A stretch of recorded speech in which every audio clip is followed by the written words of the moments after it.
A long West Coast trip continued the positive vibe for the Nats. Fitting finale Sunday with Jordan Zimmermann cruising through 7 shutout innings, supported by good defense and setting up Drew Storen for his 3rd consecutive save. Tonight, back home in Washington, eager to continue their winning ways.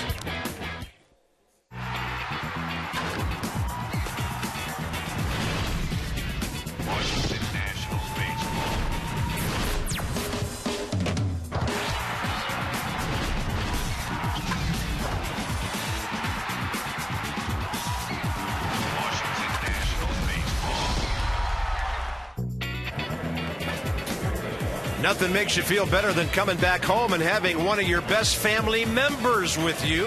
More on Ryan Zimmerman in a moment. The Cardinals are in town, Flag Day, Military Night. Ian Desmond hanging out with some of the best guys in the land. Bob Carpenter, FP Santangelo. Nats face the best hitting team in the National League at 274, St. Louis. So this will be a good test for a ball club that's really done some good things lately. Yeah, and they're coming off a great road trip, a 6-5 West Coast swing. They played 40 games on the road this year, just 26 at home. So nice to be home. Why did they win on the road? It started with pitching. The starting pitching was absolutely fantastic. From Jason Marquis and his turbo sinker that he had working, from Jordan Zimmermann, who was just fantastic. You talk about the pitching staff. The defense was good too, because the pitching staff was good. They're throwing strikes, pounding the strike zone. We love what we see from Wilson Ramos behind the plate. The kids up the middle have been fantastic. So it's been pitching and defense and that guy right there. Drew Storen, last 6 save opportunities converted, including 5 saves on the road trip that featured the Nats going 6-5. Great to have a young kid like that to close out ball games. Great to have a young veteran back in the lineup. Hard to believe the Nats have been without Ryan Zimmerman for 58 games. Yeah, it's nice to have him back in the lineup, but I'm not expecting a whole lot from Ryan Zimmerman other than his presence. If you know anything about baseball, it's a game of rhythm. So when you've been out as long as he has, give him a second to get back in the flow of things. But just looking at that lineup card, seeing that guy's name in it makes all the difference in the world. He's going to be ready to play tonight. Somehow throughout his career, he has had a flair for the dramatic, so let's see what Ryan has in store in the coming days. 6-game rehab, he had 8 hits, 3 doubles, a triple, 3 RBIs, couple of walks. At least at that level, Ryan is ready to go, and he wouldn't be here if he wasn't 100% ready tonight.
Baseball on Masson, brought to you by AT&T, the nation's fastest mobile broadband network, and by BMW, the ultimate driving machine.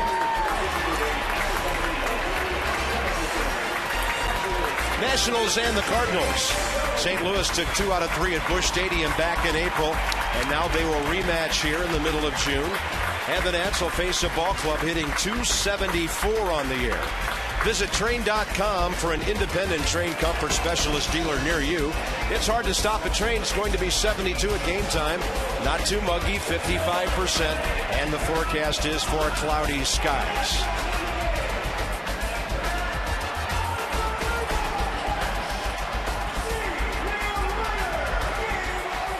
Let's have a look at some of our early game notes, and there's the umpiring crew led by the crew chief Dale Scott in the blue shirt right there.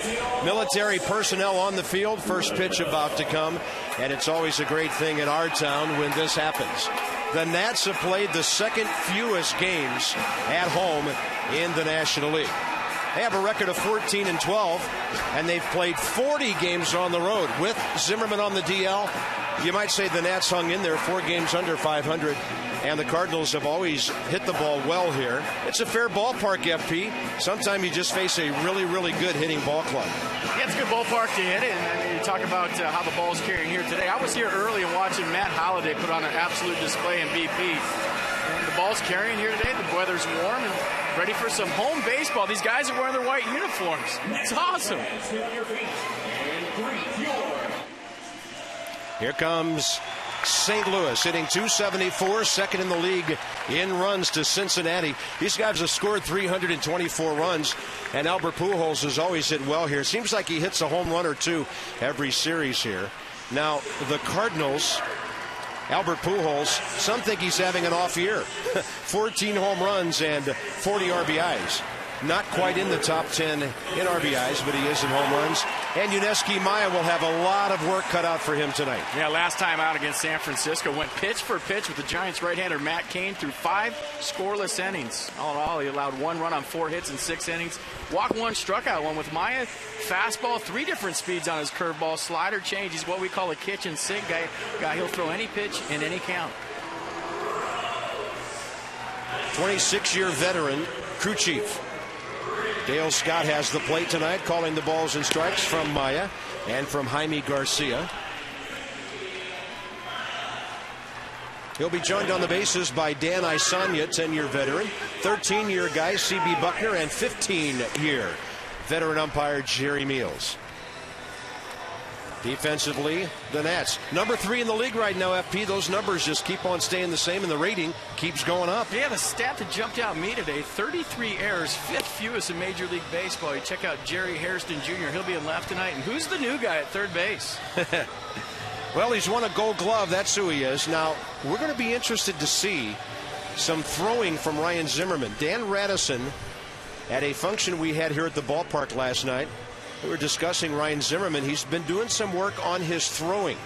He's not going to have the right arm trailing out behind his body as much as he has in the past. Maybe a little bit more of a short arm, and trying to keep some pressure off that strained abdominal side and be a little more on target than he has been at times. Yeah, he was here at 2:30 today taking ground balls. He's working on getting the ball right up to his chest and kind of bow and arrow, right arm out, left arm out, short throwing stroke to first base. It looked good, so we'll see how it plays out during the game. Stepping in for St. Louis, veteran shortstop Ryan Theriot, hitting a .291.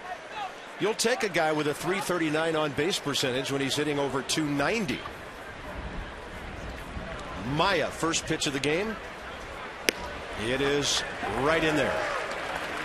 On time at, well, a little late, but the start of the game is at 7:08 on a beautiful evening with things cooling off here a little bit thanks to that rain shower a couple of hours ago during batting practice. Target away. Theriot just strokes it up the middle. This team gets a lot of hits. They are tough to hold down. Lance Berkman is having a storybook year in his return to prominence. And Maya couldn't wait to get to the curveball. Second pitch of the game, base hit up the middle. He does show everything he has, FP, his first time around a lot, doesn't he? Yeah, and that's why, you know, he struggles the second time around. He saves nothing to chance. I mean, you see everything your first time up. Second time up, no surprises. Next up will be Colby Rasmus. And Maya, he's got a good fastball. There's nothing wrong with 89 if it's moving. And hitting its spot, which he's been great at. Great location with his fastball. maybe trust that just a little bit more to set up your other pitches.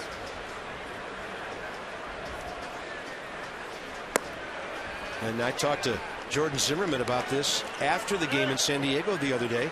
He was pretty proud of the fact that he had a pitch or so that he didn't pull out until the third time around the batting order. And that's hard on a hitter, because you could have a 4, 5, 6 pitch at bat your first time up, but you haven't seen the whole repertoire. Then you come up the next time, bases loaded, and you haven't seen all the pitches.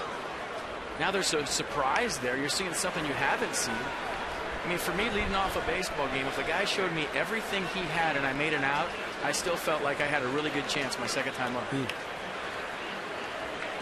Kobe Rasmus hitting at 265. He's been a pretty selective #2 hitter, 6th in the league in walks. And by the way, Terrio doesn't run much, and neither do the Cardinals. Terrio's 4 for 6 over there, and St. Louis has only 35 stolen bases, 4th from the bottom of the National League. A lot of hitting room right side with Morris holding the runner. Espinosa looking for a double play, ball up the middle with Desmond, and that's way inside.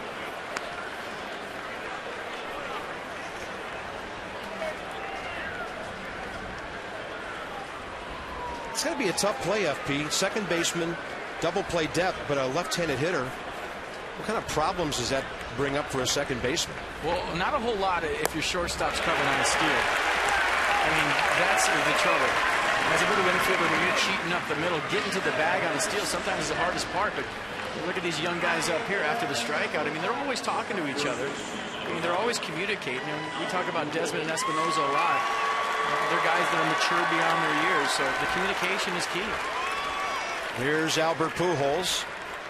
Career batting average of .331 into the season, but right now he's almost 60 points below that. Do you know how many guys in the league would love to see have 274, 14, and 40 by their names? I'd say every guy in the league. Yeah. He's having a bad year. 14 and 40. 42 and 118 last year to lead the league. 47 the year before that. In fact, last year Albert hit number 400 right here against Jordan Zimmerman. Then he got Scott Olsen the next night for number 401. Off-speed pitch, and there goes a rocket heading for the bullpen. St. Louis 2-0. He loves this ballpark. He loves hanging curveballs too. Yeah.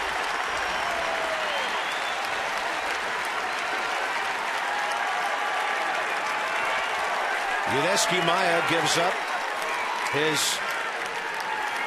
second home run of the year. Yeah, first pitch fastball, he fouled it straight back. And look how he stays back on this curveball, up in the strike zone. Look at the location. Creates a tremendous amount of backspin on that curveball. And what looked like a line drive into the gap for a double, just had the backspin carried over the fence. Number 423 for Pujols, who sometime in the year 2013 will be flirting with 500. Lance Berkman. He has 16 home runs, 4th in the league, and he's 7th in RBIs with 46. He's also in the top 10 in hitting at 317.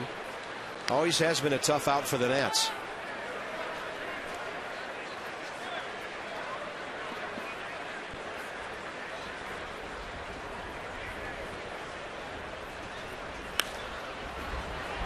How to play left side. Let's check out that Pujols home run. Check out the location of this curveball from YUNESKY Maya. Up in the strike zone. And when you're facing one of the elite hitters in the National League, guess what? They don't miss those. So the first pitch fastball fouled straight back. Maya probably wanted that curveball down the zone. He left it out over. 2-run homer. 2-1 to Berkman. A swing and a foul tip. YUNESKY Maya's ERA coming in 5.40. This is his 4th start, his 9th career start, and he's still seeking his first big league win.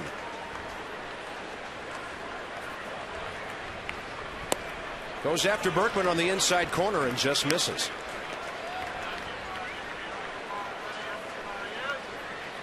One of the best catchers in baseball, YADIER Molina, hitting 5th. 3-2 pitch. This team draws a lot of walks, and that's close, but he misses.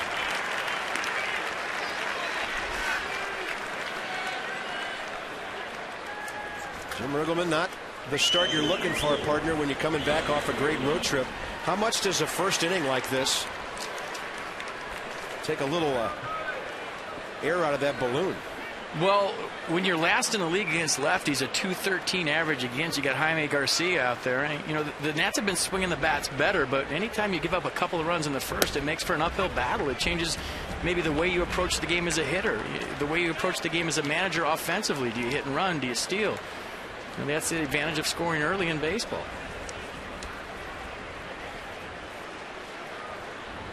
Molina batting at .307. That'll be out of play, right side.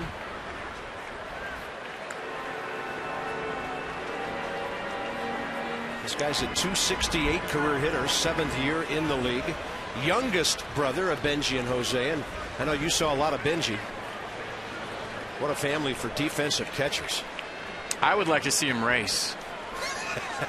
Benji against Yadi. I would take Yadi here in that. That's a double play ball as Maya picks it. How about that? That ball was labeled for up the middle. Maya calmly reaching out and turning a 1-3 badly needed double play.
Come up hitting .229, bottom in the league. They've scored 245 runs. And this lineup will feature a number 3 hitter we have been waiting and waiting for. It's packaged by the UPS store. We love logistics, and we love having Ryan Zimmerman back. FP, I thought you made a great point earlier. The numbers and all that, not a big deal right now. It's the presence. The numbers will come. Yeah, just look at how the name looks in the lineup right there. I mean, it makes everybody else relax a little bit more. You got your best player back in the lineup. By the way, Albert Pujols, the 402nd player taken his year in the draft, has homered. And here's the 680th player taken in his draft in 05, 24-year-old Jaime Garcia. And last time out against Houston, suffered his 2nd loss of the year, went 5 innings, gave up 7 hits, 3 runs, walked 2, only struck out 1. Fastball, slider, change from Garcia. When he has runners out there in scoring position, he loves the changeup. There's a pitch tailing to the outside corner on Jason Worth, who's 2 for his last 25. And Worth coming off a road trip where he was 3 for 29. The Nats need him on base. They need him producing. Hitting just .236. He's 1 for 7 career against Garcia. Up the middle to his left, Terrio. He's not a spectacular shortstop, but he's a very sure-handed guy over there. He's a baseball player, gets the job done. Let's check out the defense for the Cardinals tonight behind Garcia. Berkman, Rasmussen, Brown in the outfield, Terrio and Descalso on the left side, Schumacher and Pujols on the right side, and Yadier Molina doing the catching. That'll bring in Ian Desmond, who had a day off on Sunday, hitting .234. Roger Bernadina not feeling 100% tonight, so he has a night off. But there's a tough lefty on the mound anyway. Here's Desmond, 2 for 5 career against Garcia, and he goes up hacking. Anytime as a right-handed hitter, when you face a tough lefty with a cutter changeup combo, you're going to make you aware of the fastball in the inner half, make you try to speed up your swing to get to it, and then they'll go with the changeup off that. Yeah, little hopper. You can jam a guy with an off-speed pitch, can't you? And here comes, finally, Ryan Zimmerman.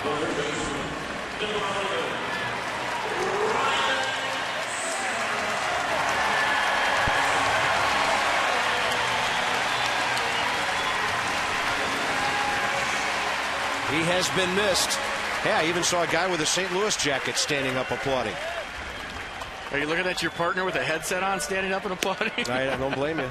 Well, I know part of the reason you signed here was to watch him play, and you only got to do it 8 times. It's good to see that name back in the lineup. 10 for 28 with a homer, 4 RBIs to start the season. And the 0-1 to Ryan. Broken bat. So he's waited 58 games and his bat lasted 2 pitches. He's still alive, though. Boy, it's tough coming off the DL. I mean, I don't care if you go down in rehab and you're playing in the minor leagues, and you know he's healthy, and that's the main thing. But baseball's a game of rhythm, and when you're out for a long time, it's going to take you a while to get that rhythm back. Now, we know with Ryan Zimmerman in the past, he only needs 30 or 40 at-bats in spring training to be ready for the season, but it's a little different story right now. So he's just getting his sea legs under him right now, seeing some pitches, getting his timing down. The main thing is that he's healthy. Let's see what Garcia does to him on 0-2. Ryan fouls it away. He was all smiles when I ran into him today in the clubhouse based on the miracle comeback his beloved UVA Cavaliers made last night, and they're going to the College World Series. Ryan's still very close to the program.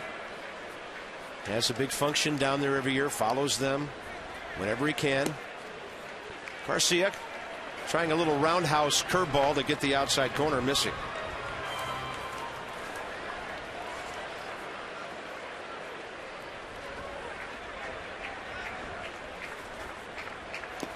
On a pitch down low, he did not get it. He's gone on strikes.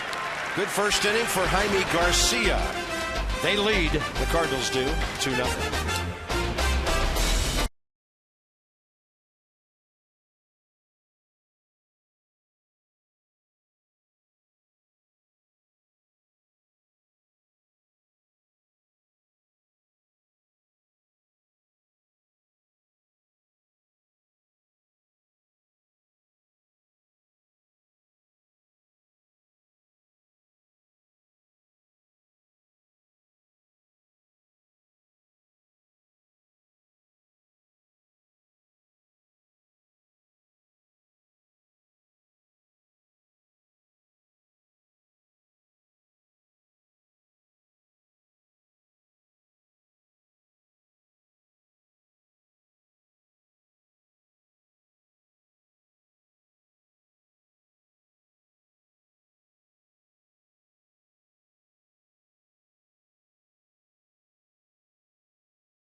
Nothing St. Louis. Call Luna for up to 70% off all flooring. Shop smart, shop Luna at 877-241-LUNA. Look at that, 45% of would-be base stealers leads Major League Baseball, and Ramos is 12 for 24. On the other side of the field, YADIER Molina probably having an off year for him at 26%, but that indicates that he's not getting a whole lot of help from his pitchers. Ramos and Pudge are. Here's Andrew Brown. 1 game into his major league career. He's playing right field and batting 6th. 1 hopper. Here's Ryan Zimmerman. Watch the throw. 1 out.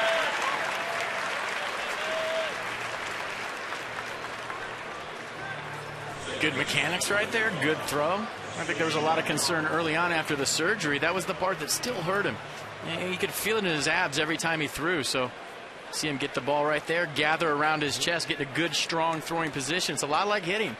Get your balance, get your feet under you, pick up your target, and make a good throw. Nice job. And right now, FP, would Ryan say, I'm really glad I got a touch on the ball early in the game? Yeah, get that out of the way. Get a ground ball early, seal the deal, and now you know everything's fine. Here's Skip Schumacher batting .236. Converted outfielder to second base a couple of years ago. The Cardinals had Aaron Miles and a couple of other guys try it over there. And Schumacher's made a pretty good transition, but this is an off year for him with the bat. He usually hits .270, .280.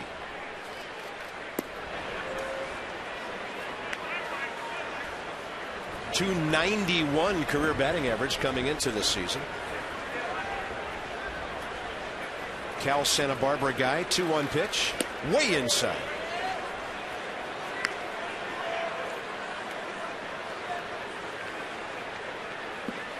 A little cutter in from YUNESKY Maya. Just held on to it too long.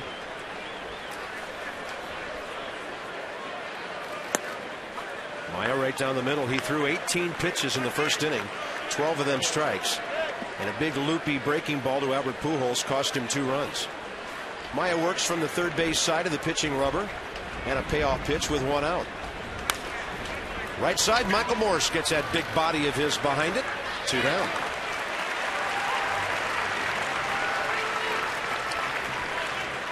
The Battle of the Beltways is back Friday through Sunday, and then Saturday at 1 o'clock. First 10,000 kids 12 and under get a free kids jersey presented by ExxonMobil.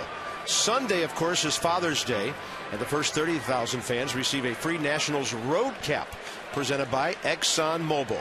Nationals.com/tickets. Interleague baseball is back. Seattle will be here 1 week from tonight. Maya with a strike to third baseman Daniel Descalso, who's hitting .248.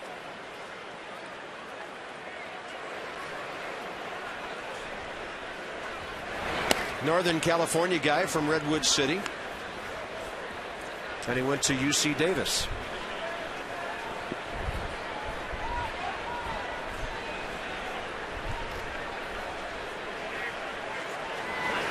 Well, that's a big, low, slow breaking ball.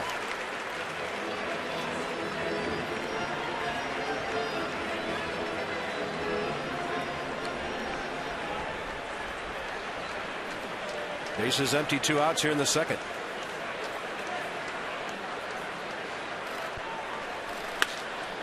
Out to center, Rick Ankiel circling under it, and the quick inning the Nats and YUNESKY Maya needed. Michael Morse, Espinosa, and Ramos coming up.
HD on a Tuesday night. Back home, it feels good. Nats need a couple of runs. It's 2-0 St. Louis. We'll get you home guaranteed. That's what Commuter Connections tells you as they bring us the Nats' upcoming schedule. It'll be Levon and Kyle McClellan tomorrow. John Lennon and Kyle Loesch on Thursday. Orioles in for the weekend. Marquis and Britton Friday. Zimmerman Mattis on Saturday. And then YUNESKY Maya pitches again Sunday against Chris Jakubauskas. And our friends, as always, from DC 50 will join us on Sunday. Michael Morse leads off against Jaime Garcia, who threw 10 pitches first inning, 8 of them strikes. That one tails way outside. 1 hit, 4 career at bats for Morse against this left-hander. 9 games at home, the hitting streak. No wonder we forgot about it. It's been forever. That's last played 12 days ago here. Actually, 13. Be 2 weeks tomorrow. Jaime Garcia had Morse reaching. Easy comebacker. Morse, the 3rd ground ball victim of this talented young 24-year-old lefty.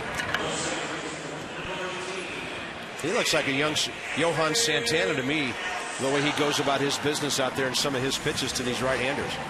Yeah, I always used to hate facing a good lefty with a cutter. Because as a right-handed hitter, you start thinking about that ball. The cutter's a fastball that's straight for about 55 feet. The last 5 feet, it bores in on you, almost like a slider, but it has fastball rotation. So as a hitter, you start worrying about that pitch.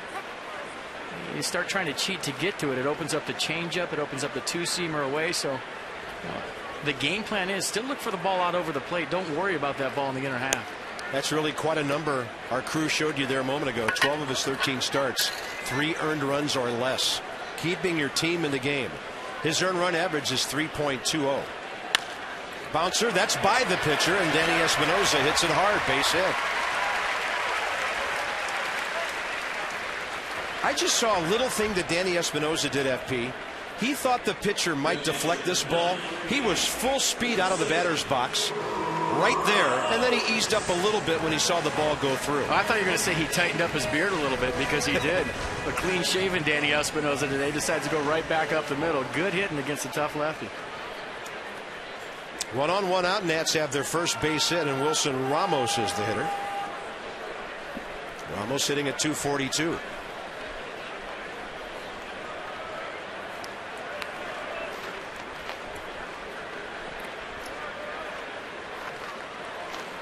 Danny doesn't run a lot, but he is 6 out of 7. The Nats are the 3rd best running team in the league with 57 steals in 74 attempts. A success rate of 77%.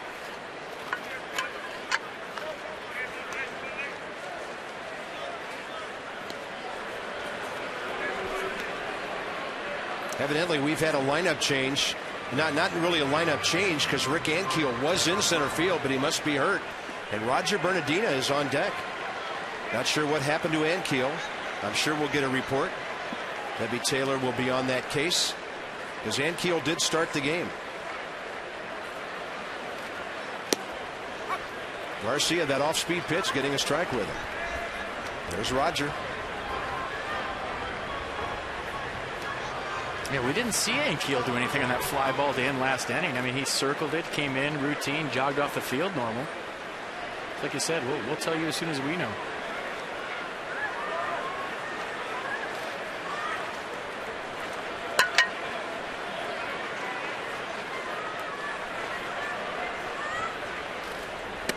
That's high and tight with a fastball.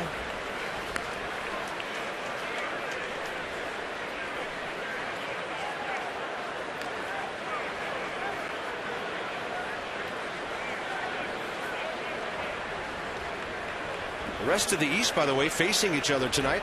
Marlins are at the Phillies and the Mets are at the Braves, while the Nats played the NL Central here.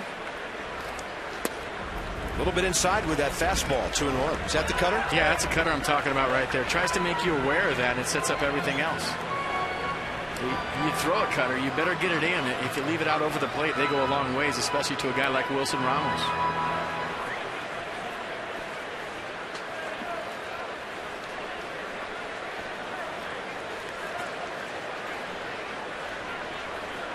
...2-1 pitch instead over to first as Tony La Russa, who controls the St. Louis running game and their defensive game, thought the Nationals might be tipping their hand on a hit and run here. I'm checking out Jaime Garcia's move. Watch this. Watch where he steps. Anybody that's close to that 45-degree angle, and that is closer than close, you know why he's running off the mound after it? He doesn't want you to see where he's stepping. That ball well hit, but right at Terrio. And a good base running play by Danny Espinosa just to stay home. So 2 hard hit balls here in the second inning by Washington. And here's Roger Bernadina.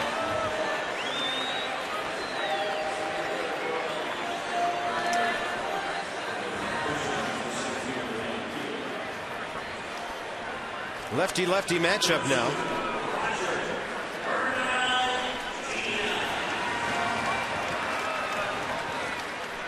Bernadina checks in with a batting average of .246 with a homer and 8 RBIs.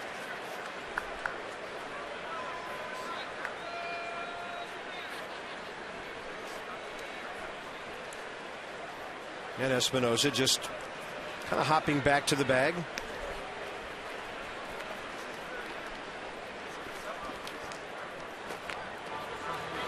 St. Louis knows the Nationals have not scored a lot of runs lately, and they may be trying to push a runner to scoring position here with 2 outs.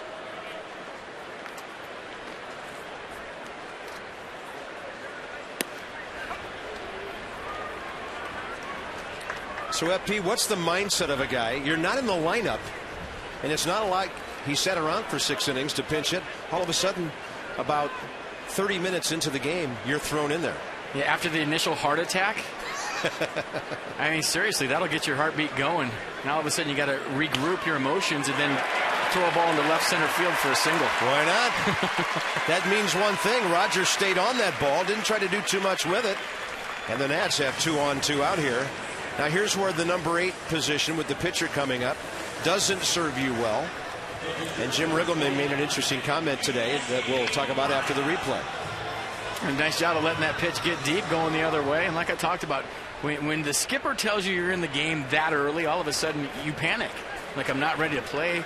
I wasn't preparing to play today. I worked really hard in batting practice. I didn't save anything for the game. And all these thoughts are going through your head. All of a sudden you have to regroup mentally, take a deep breath and say, okay, I'm in the game. What can I do to help this team win? Nice job, Roger Bernadina. After a little 9-1-1 call, you're in the game. Maya 0 for 4 this year, 1 major league hit. And Jim Riggleman said today that he doesn't know if the pitcher hitting 8th has been a success. They've won both games, but they've only scored 4 total runs. He said, so we'll have to look at this thing for several days before we figure out if it's helping or not. Yeah, I quite haven't figured it out yet. I know the reasoning behind it. I know why he's doing it. But I haven't figured out personally if it's, if it works or not. We haven't seen it enough. If the pitcher makes a mistake here and walks the opposing pitcher, then you've got a legit number 9 hitter coming up, a la the American League. But I mean, Garcia's going to go right after Maya here with Jerry Hairston waiting. And Maya will get a piece of that to extend the inning. The one thing I will say is Bixler had 2 hits the first night in the 9-hole. Alex Cora had 3 hits the second day in the 9-hole. So there's no doubt the Nationals have the best 9-hitter in the National League. And remember, and Matt Stairs had a pinch hit in the number 8 hole. So at least Sunday it worked out a little bit. 1 ball and 2 strikes. And Maya strikes out, inning over. Nats get 2 hits. They strand a couple. On to the 3rd inning. St. Louis pitcher will lead off in a moment, 2-0.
The opening of the new scoreboard walk bar and all the fun stuff hanging out there in right center field. And with us, Chief Operating Officer of the Nats, Andy Pfeffer. I tell you, man, that was some good stuff out there. It was awesome, and we're so excited to open up the new Miller Lite scoreboard walk. We've got the Shake Shack, El Verano, Box Street, and Blue Smoke. It's our deal with Danny Meyer, one of the famed restaurateurs here in the U.S., and it's exciting. It's packed out there tonight. I noticed that about a half hour before the ball game, the lines were long. That's a good thing, but our fans need to know they can get some good stuff out there, too. The lines are moving quickly. These guys are doing a good job. What you notice by looking out to the scoreboard walk out there is we've created concession stands and transformed them into restaurant fronts. So you're looking at now Shake Shack, Blue Smoke, and they have their own character, authentic character, and their own kind of vibe out there. And I think you've got sails and trees, and we created a village out for our fans to experience something new. Roger Bernadina is out there in center field. He'd probably rather be in the upper deck in right center right now, but he's in the ball game, and we're talking with Andy Pfeffer, the Nats COO, about a wonderful new addition to the ballpark. Top of the third underway, and that's a strike to Jaime Garcia. So we did the concrete last night, the tasty thing you got back there. We did the fries, the burgers, the barbecue, the Mexican. It's a wonderful, different array of selections, not just one or two things. It is. We've got 4 different concepts up there, and we also come bearing gifts with Ryan Zimmerman back tonight at third. So nice. Garcia, Terrio, and Erasmus. And that'll be drifting out of play to the left side. Andy, I know, and you got a great crowd tonight on the $2 ticket promotion. It's all about making Nationals Park a good experience for the fans. So tell us more about you having that in mind for every single night here at the ballpark. Yeah, well, I think each year we look at trying to create new, innovative experiences in the ballpark for our fans. And that means food offerings, that means destinations where they can come together as a group. And as the product on the field improves, and you've seen it done greatly with all the young players that we have, the experience here at Nationals Park should improve along with it. And we think that we've got something out at the Miller Lite scoreboard walk that's unlike anything in sports at this time. Nice. And I think fans out there, you look out on a Tuesday night and it's absolutely packed. That's a great sign. Another foul ball off to the left side. But it's a process, right? I mean, this ballpark hasn't been here very long, and now all of a sudden you got that out in right field. And being from California, my kids are here. They love this place. I mean, we've been to a lot of ballparks. This is a great place to bring the family, a great place to see a baseball game. Yeah, it's a great venue. You're right. It's only 3 years old, and the elements that make it great will develop over time. And I think what you're seeing every year is that the park is a great spot for families, for kids, and for business. And I think people are going to love it when they come out here and see that there's another offering, there's another place to go here in Nationals Park. And the views from out in that field underneath the scoreboard are tremendous. We're really pleased about the 80% broadcaster discount we heard about out there. Oh, it better be $3.99 for us. That's all I know. We brought you tonight. We brought you my favorite, the Shack Burger, a black and white shake, and a concrete. So that's beautiful. Hopefully we take good care of you and you get something to eat. Hey, Andy, congratulations on a nice new accomplishment for the ballpark. Great thing for our fans, and thanks for your time up here. And by the way, that's an easily caught fly ball. Bernadina has it 2 outs. Andy, thanks. Come up anytime. Great, I appreciate it. All right, buddy. You get a couple quick outs, come up more. Yeah, Andy Pfeffer, our Chief Operating Officer of the Nats. Come down to the ballpark tomorrow night, come Thursday, Friday, Saturday, Sunday, next Tuesday, Wednesday, Thursday, and check it out up there, the all-new Miller Lite scoreboard walk. It's right behind the scoreboard, second level up there in right field, and a lot of wonderful things happening. The only question I have is there's one burger behind us. Are we Rochambeauing for the burger? You know what? I had one last night, so you and your kids have at it. All right. I'll dominate that thing during the commercial break. My daughter and I, by the way, went the traditional ballpark hot dog pretzel route before the game tonight. Nice. Yeah. Ballpark food when the kids are in town. I'm sure Mom's happy about that, and here's Colby Rasmus. Outside with the fastball.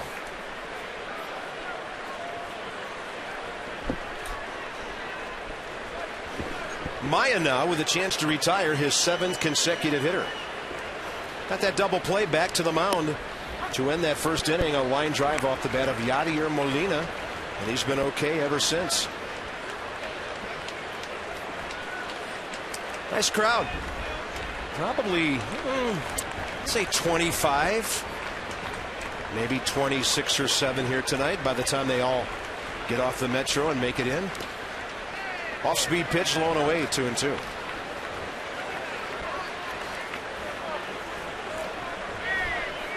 It's just amazing to me now, the research, the other things that marketing staffs have to do at ballparks around the country.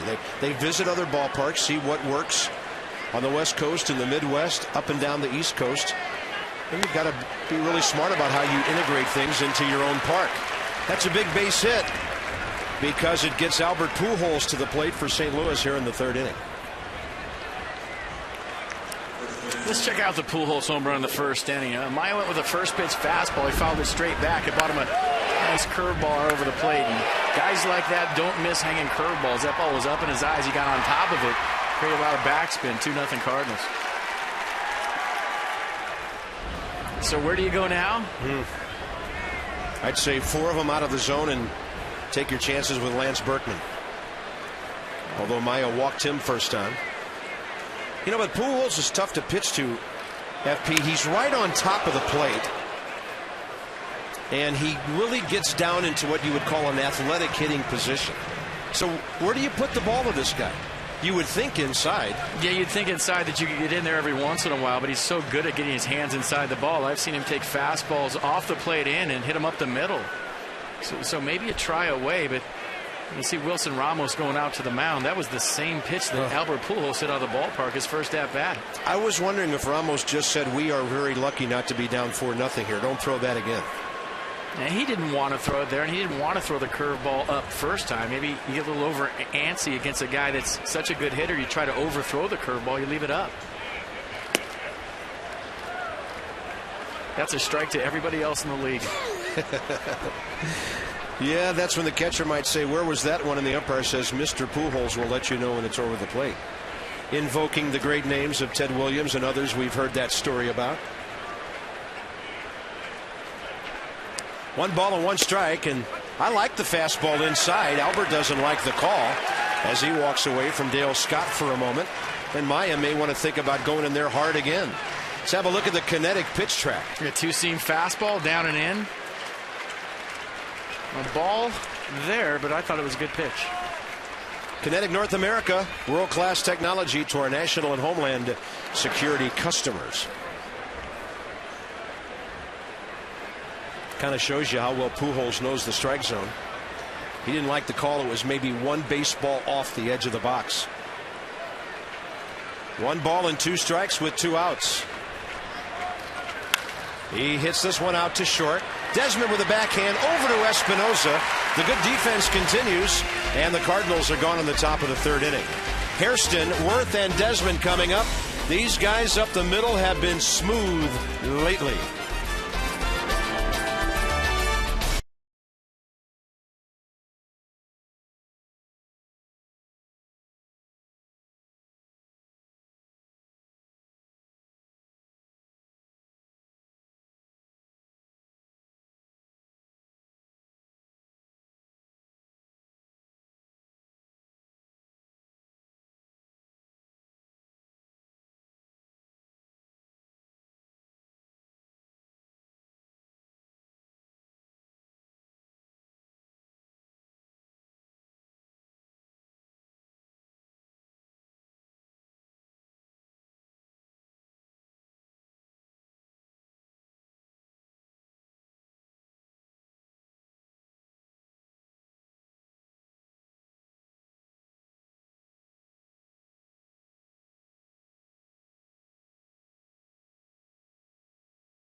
Offense here, bottom of the third coming up, and it's not the pitcher leading off, it's Jerry Hairston Jr.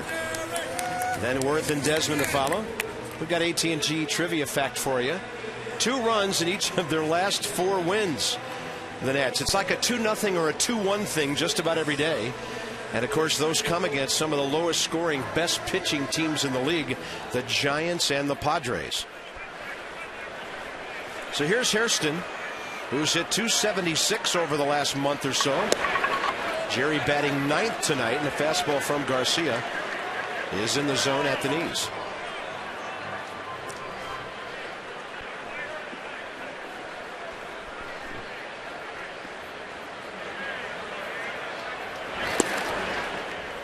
And then that one pretty hard, tailing away from the right-handed batter. Thing almost looked like a hard changeup or a screwball. Jason Worth is next, and then Desmond.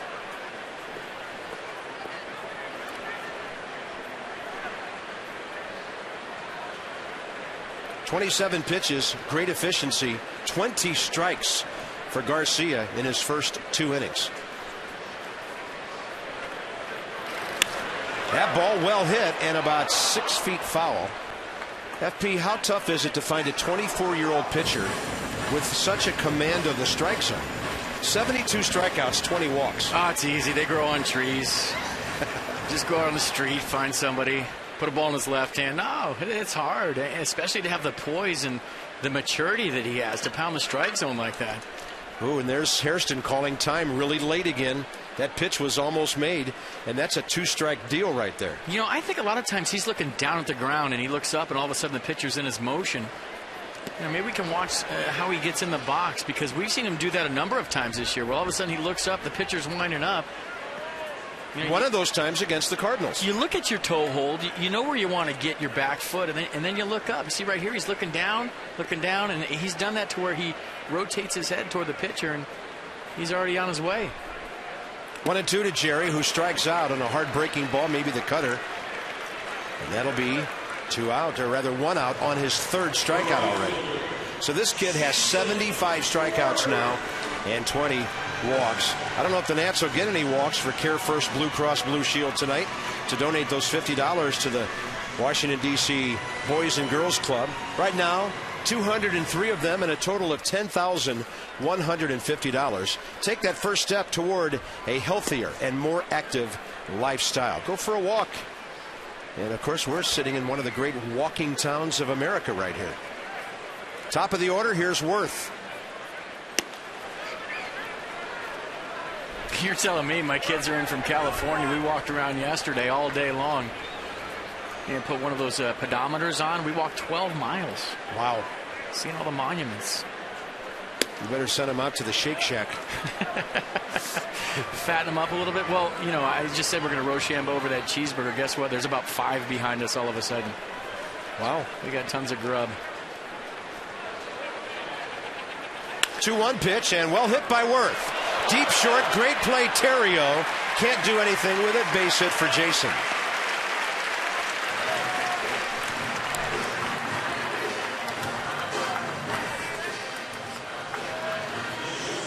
Yeah, good job, Jason Worth, not rounding out, thinking he's got a single. What do I mean by that? A lot of times if you hit a ball in the hole, you think it's going to go through. You take that banana turn to first base, and that's how you see guys get you out. So straight line to first base, put his head down. Terrio couldn't throw the baseball because Worth was already there. Nationals have 3 hits.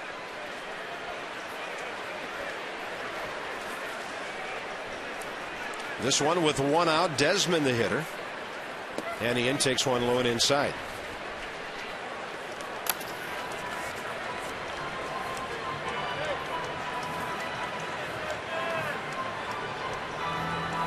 Ian Desmond did not hit a homer in May. Hasn't hit one yet in June.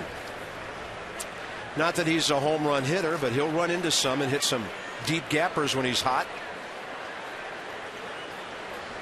April 28th against Chris Capuano with the Mets. The last time Ian went deep.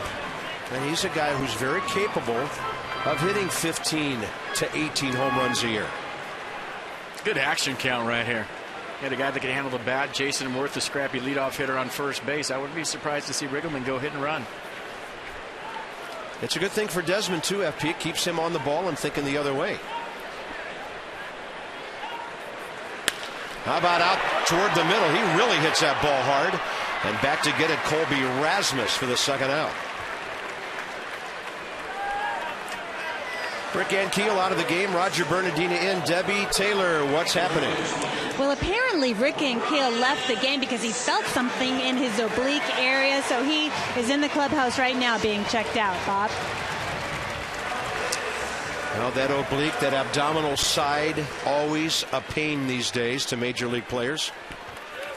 Yeah, you feel a little tweak in there. Shut it down, because if you tear that thing, that's a monther. Yeah, or in this case, 58 games. Here's Zimmerman. Is there a difference between the oblique and the abdominal area? Is that, how close is that together? You know, I think with Ryan Zimmerman's abdominal thing, I've never heard of that before. I mean, he tore the muscle in there. With the oblique, you know, you stretch it, you strain it, it still hurts. It feels like someone runs up behind you and stabs you right in the ribs. But for Zimmerman, you know, we have surgery on that thing. That's obviously a bigger deal. 0-1 to Ryan, who struck out first time up. Garcia had him 0-2 like he does here. Ryan fouled off the pitch and hung around for a bit before Garcia got him low in the zone.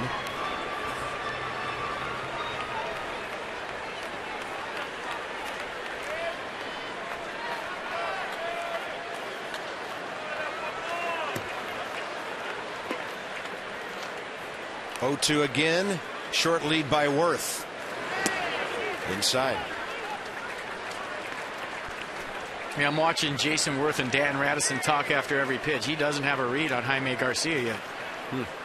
Very confused about the move. He's leaning back a lot. You would think he would try to get to second base with 2 outs, but he hasn't picked them up well yet. Worth is 9 of 11, and he likes to run. We know that.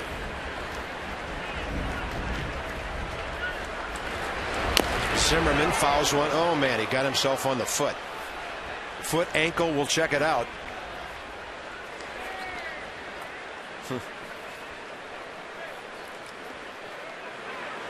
Well, this is a good thing. You want to feel this your first game back. Oh, you do? Yeah, it's been a while since you fouled the ball off your foot. You want to feel a little pain. Know you're alive up there. Oh, as long as he's out of your mind. As long as he's okay.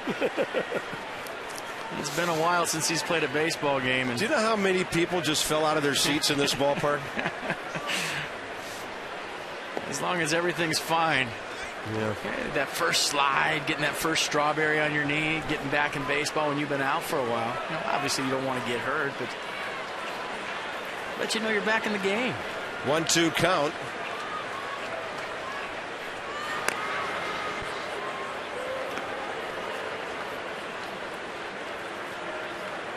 You look at Jaime Garcia's move right here. This is about the 45-degree angle. You go past that, it's a balk. Let's see where his foot lands. And he's right on it, flirting with disaster right there. But then he follows it. He walks off the mound toward the baseball, and that's telling me that he doesn't want the first base umpire to see where he's stepping. So you watch him step right here. You get the 45-degree angle. That's right on it. That's borderline. See him walk off right there? He doesn't want to leave his foot there to see, so that everybody can see where he's stepping. The other thing is he really keeps his left foot on the rubber up until the moment he lets the ball go. You've got to be off that thing when you make that throw. Can't stand on the rubber and throw over to first base. And he stays on there right until the ultimate moment when he has to get off. Yeah, and they're having trouble reading him so far tonight. He's beaten the Nats twice. 8-27 of last year here, an 8-hitter, 4-2 win, and then got the Nats August, or rather April 20th this year at Busch Stadium, and he throws the fastball away from Ryan Zimmerman. 4 strikeouts for Garcia, Zimmerman twice into the middle innings here on a beautiful Tuesday night. It's all Cardinals 2-0.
back tonight, and Debbie Taylor has our AFCEA sideline report. Visit AFCEA.org, the Association for IT Pros. Debbie.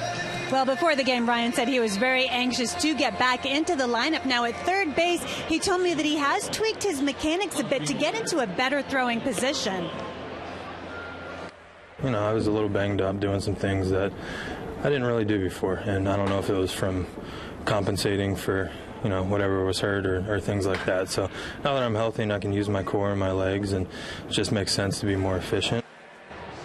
Ryan said, too, being away from the team, he really likes the way the team has battled both defensively and offensively. And just a reminder, Ryan's A Night Out at the Park, the big fundraiser for his Zims Foundation, is going to take place on June 30th, and tickets are still available. If you go to anightatthepark.com, you can get some terrific tickets June 30th, and you definitely want to be there. Bob?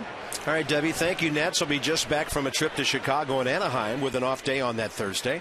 Top of the fourth, and here's Maya against Lance Berkman, and this one is heading for the other bullpen. The two big guns for St. Louis have homered here, 3-0. First pitch ambush, as FP would call it, to start the fourth inning. Yeah, first pitch ambush, but I think he was sitting soft. He was all over that like he knew it was coming. We talk about the second time around the lineup. There's been trouble for Maya this year. Lance Berkman, who walked his first time up, homers his second time. He was sitting on that pitch. Let's check it out. And it's supposed to be down and away. It was right there. Just the first pitch changeup, 80 miles an hour. He let it get deep, and he smoked it. Some major leaguers would say that ball was already out of the ballpark. All he had to do was swing. Low and away to Yadier Molina, who lined into a double play back to Maya, first time up. St. Louis, home runs number 59 and 60. So Pujols has hit his 15th, Berkman his 17th. The Nats are led by Morse and Espinosa with 10 each.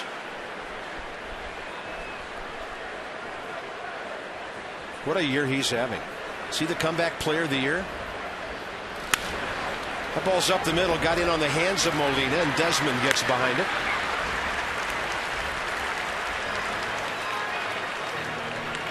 Mark McGwire, as a player, was considered by Tony La Russa to be one of the smartest hitters he ever managed. He wasn't just a big bruiser. And I'm sure, FP, every fan has his or her own opinion about McGwire and whether he belongs in Cooperstown or not, whether the home run record or the home run total is tainted or not. But you're looking at a guy who is a really smart hitter to go with all the power he had. Yeah, it was funny. I talked to him before the game today around the cage. These guys are out here very early hitting today. And he was talking about their philosophy. Jason Worth goes sliding and can't quite get to it on a ball by Andrew Brown, tailing right into the barrier down there. And just hope he's okay. You see where the barrier is, but underneath the barrier, it's cement. So there's padding, padding, padding. Look at the last little foot under there. So where he hits, he got padding, but you know, he's got a bad wheel. I don't know if that affected it. Well, that padding out in left center field is similar, and that's where Roger Bernadina got his leg hooked under there a couple of years ago. That's where Worth was. You see the padding ends, what, about 8 to 10 inches above the warning track there. And a breaking ball away for a strike. But hitting with Mark McGwire today, it was awesome. He was talking about how you hit with runners in scoring position and how you have to be calm up there and stay with your game plan. He said, I drove in a lot of runs because I looked for one pitch in one spot with runners out there, and if I didn't get it, I just take my walk. I've been telling him the Nats have been struggling lately with runners in scoring position, and he's been instilling that philosophy in the Cardinals hitters to where, hey, we go game plan. We're looking for one pitch. I ask my guys what that pitch is going to be. We don't swing until we get it. Is that something new, or is that something a lot of batting coaches teach? Well, a lot of batting coaches teach that, but, you know, talking about it and being able to calm yourself down and amp down in those situations are two different things. I mean, you get anxious, bases loaded, one out. I want to drive everybody in. You know, I want to do it fast. I don't want to stand up here very long. I want to seal the deal and hit a ball in the gap and be standing on second base like a hero. But if you can calm yourself down, relax, breathe, and stay with your game plan, that's how you drive in runs. Yeah, and then sometimes, like in Berkman's case, that pitch shows up on the first pitch of the at-bat.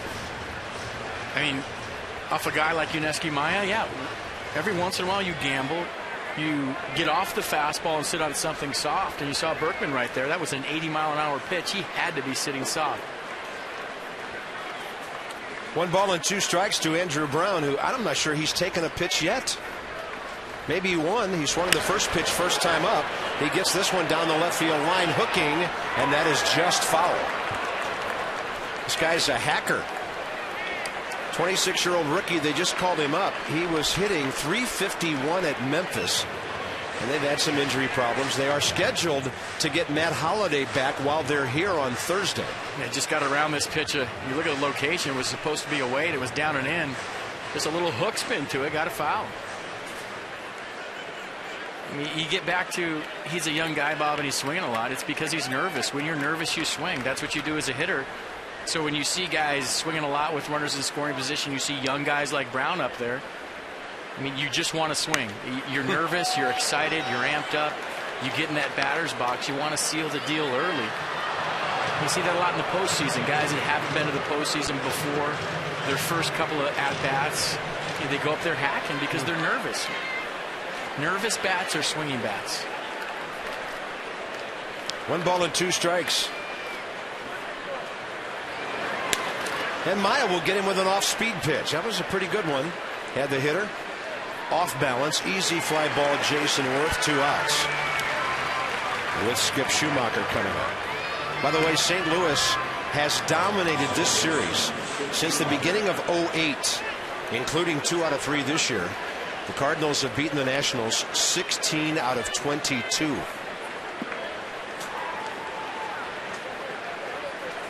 Here's Schumacher, who bounced over to Michael Moore's first time.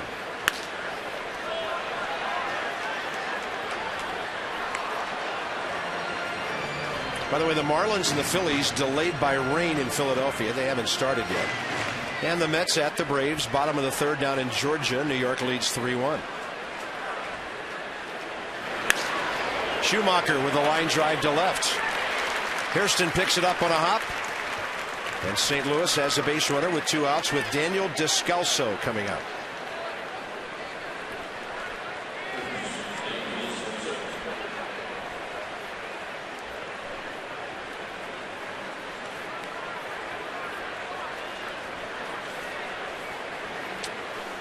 This guy is from St. Francis High School in Mountain View, California, where a former St. Louis player, John Gall, played, as well as one of the best friends of the guy sitting next to me, Mr. Eric Burns.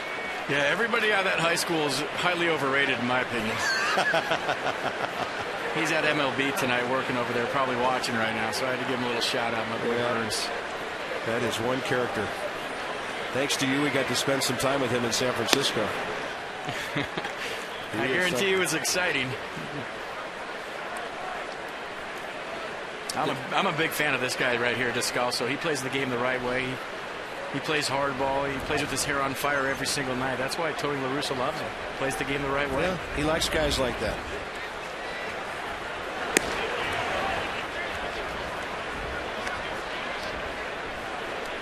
Tony La Russa became the only manager other than Connie Mack to fill out his 5,000th professional lineup the other night. I think it was last Friday in Milwaukee. And of course the Brewers swept the Cardinals in that series. 3rd in the all-time wins list. He'll probably go ahead of John McGraw by the time he's done and trail only Cornelius McGillicuddy. Connie Mack.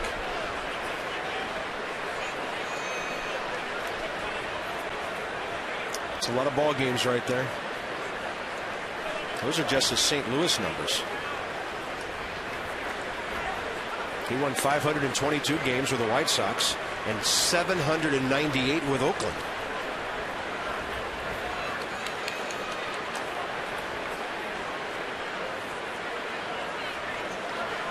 He'll catch John McGraw sometime next year, most probably. That's in the strike zone. And it's 2-2 now.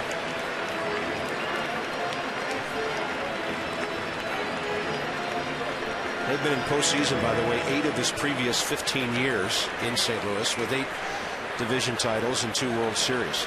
Those are numbers any organization would want to be able to recite.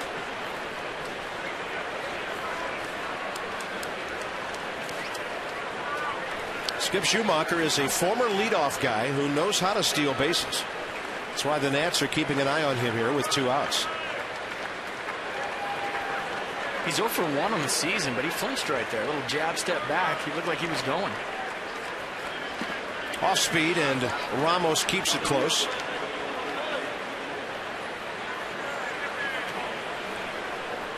A good block by Wilson Ramos. And he's been great at this all season long. Just let the ball hit your chest protector, stay soft, create the angle so the ball stays in front of you. Nice job. They're now saying officially strained left intercostal muscle for Ankiel. 3-2 to Descalso with Schumacher on the run. That's going to be a swing. The pitch was outside, but Descalso evidently went around, and Dale Scott punches him out. Nats have Morse, Espinosa, Ramos, and now it's 3-0 St. Louis.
Baseball broadcast on Masson, brought to you by Verizon 4G LTE, America's largest and most reliable wireless network. And by Mitsubishi Electric Cooling and Heating. Live better. Beautiful night along the banks of the Anacostia and Nationals Park. You can take the water taxi right up from Alexandria, get some great treats. It's Ozzie Smith. Yeah, Ozzie doing a backflip right up to the concession stand. By the way, he's the one that told me one time that ball was already out of the park. All he had to do was swing. He's the one that told you that? Yeah, he liked hanging breaking balls because he didn't hit many home runs. You know what's funny about that? When little guys get them, they know. Because you don't hit them very often. Big guys are strong enough to miss hit balls out of the ballpark. Little guy, you know when you get it. Here's Michael Morse, a big guy. The Nats need some big hits. They have 3 singles. 2 of them in the second, 1 last inning. Morse bounced back to the pitcher first time as Garcia had him reaching. Jaime Garcia, 46 pitches, 32 strikes in his first 3 innings. St. Louis, by the way, embroiled in a heck of a race with Milwaukee. They're underway at Chicago, and after losing last night, the Brewers are tied with St. Louis, 38-29 atop the Central. Brewers are at Chicago.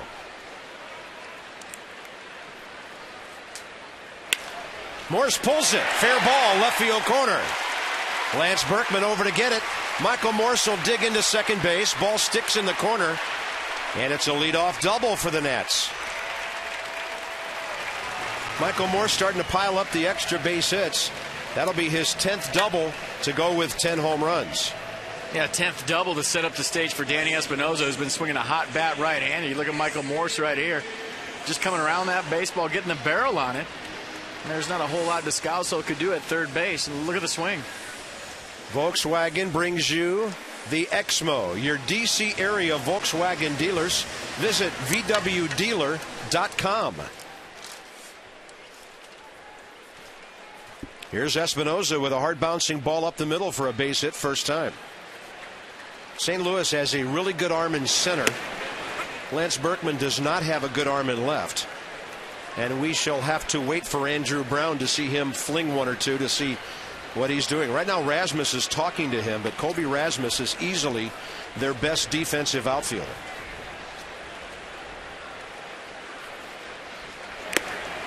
Hard one up and in. Espinosa 0-2 now.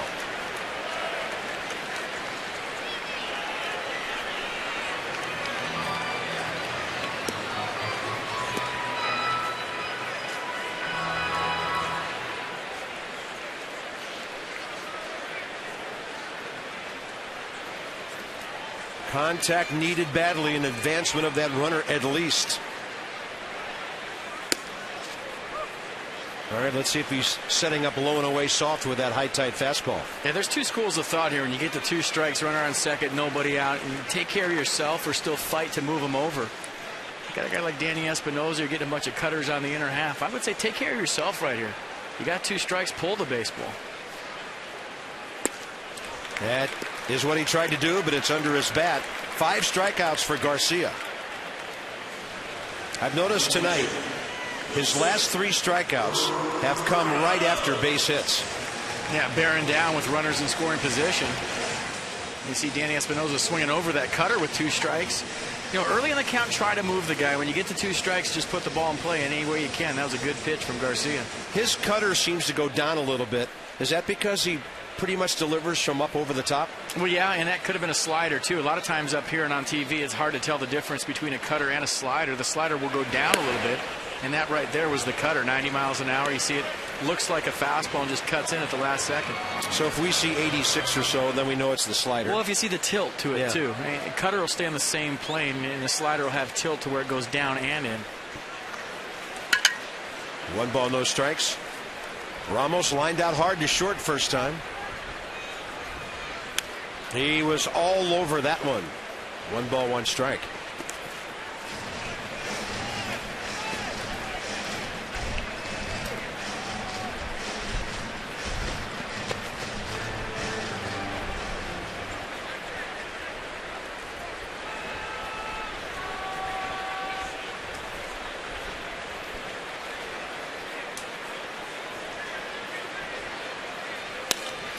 Pretty good swing, but it's going to be caught in right center, tailing back to Andrew Brown. Morse back to tag too late. Michael did not identify that ball being caught early enough, and he has to stay. And it looks like Brown has a pretty good arm, by the way. Yeah, that was a nice throw right there. No real advantage of getting to third base with 2 outs. I mean, you want to be halfway. If that ball gets over his head, you look like a fool if you're standing on second base to tag. So I'll buy that all the way. No outs. You got to go back and tag up. Little trivia for you earlier. 2 outs now with Bernadina coming up. Only 2 runs each of the last 4 wins by the Nats. Pitching well, defending well.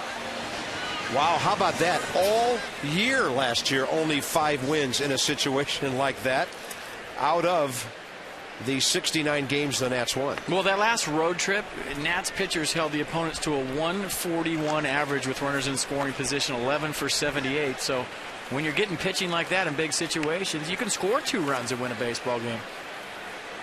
Nats finished with a 4.13 ERA last year. And right now, they are a full half run per game under that.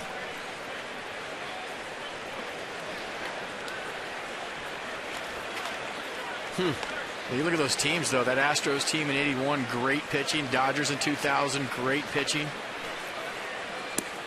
Nothing unusual for the low scoring, but good pitching Padres. You can win baseball games when you hit 229 as a team. You just have to get timely hits and do all the little things on offense. Move runners over when they get to second with no outs, bunt guys over, run the bases very intelligently, and get a big hit. It's all about getting big hits. 1-1 to Bernadina, who flared one over shortstop first time, and Roger doesn't like that call by Dale Scott. That side of the plate is where Dale Scott seems to hunt his strikes. Lefty-lefty matchup here, so Roger better be looking away here on 1 and 2 if anything's close out there. Molina sets up out there, and then he bounces one. And did you see where he set up? A veteran catcher like that, he got a call off the plate the pitch before it. So what does he do? He bounces out a little bit farther, thinking the hitter has to respect that outside pitch, or he might even get the call setting up that far. I mean, he was in the right-hander's batter's box on that pitch, looking to make Bernadina expand his strike zone and maybe getting a call. I also noticed he jumped out there real late, so the hitter couldn't sense that. Or the runner on second base couldn't see it. Both. 2 balls, 2 strikes. Nats down 3-0, bottom of the 4th.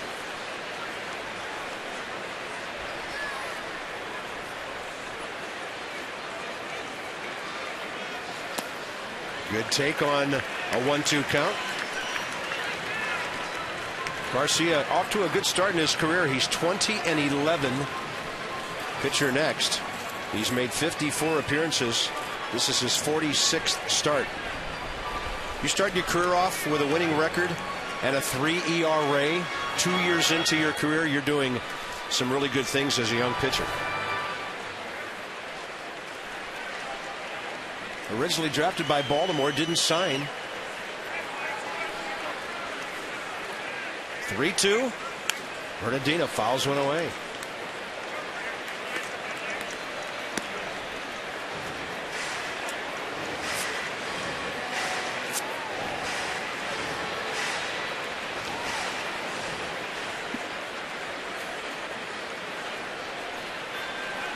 There's a definition of a stopper. Look at the ERA. Wow. Off speed. Roger, a good job to follow it off. Yeah, he's saying, you beat us last night. Tonight I give you nothing. Yeah, good job of fouling that ball off by Roger Bernadina. Definitely not looking for the big 3-2 slow curveball, so he stayed back right there, fouled it off. Nats have Garcia in the mid-60s on his pitch count right now. Up the middle, that's a base hit. And rounding third is Michael Morse. Roger Bernadina with a wonderful at-bat. Delivers his 9th RBI, and the Nats are on the board.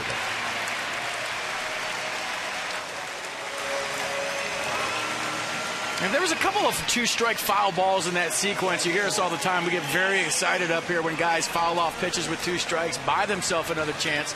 So a big slow 3-2 curveball leads to that 3-2 fastball down the middle, and great job of buying yourself another shot, taking advantage of it. 2-out RBI for Roger Bernadina. That's a great at-bat. Put a star by that one. Here's Maya batting again with at least 1 man on base. You might have noticed on that replay, Skip Schumacher was in a headlong dive. Any infielder will try to dive and keep that ball out of center field, trying to hold that runner at third.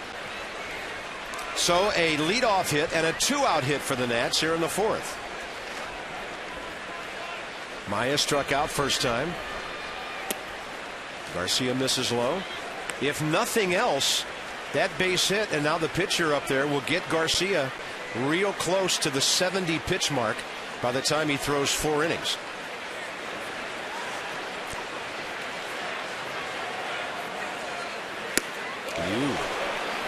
Ball 2, but it's strike 2. I wasn't sure what to say there. You just came out. It happens. Yikes. Come over in my body once in a while. I have no idea what I'm going to say every night. Well, there's no partition between us, but I'll stay over on this side for now. You got lots of room up in this booth. I sit next to the only closed window in this booth, just over in the corner. I just feel so safe over here. It's because the weather approaches from the west. And the Nats will have to approach the 5th inning a little later. 2 hits in a run. Roger Bernadina drives in Michael Morse. Now a 3-1 game into the 5th inning.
Way out ahead. Where's Tom? You'll see in a minute. Here's Tom.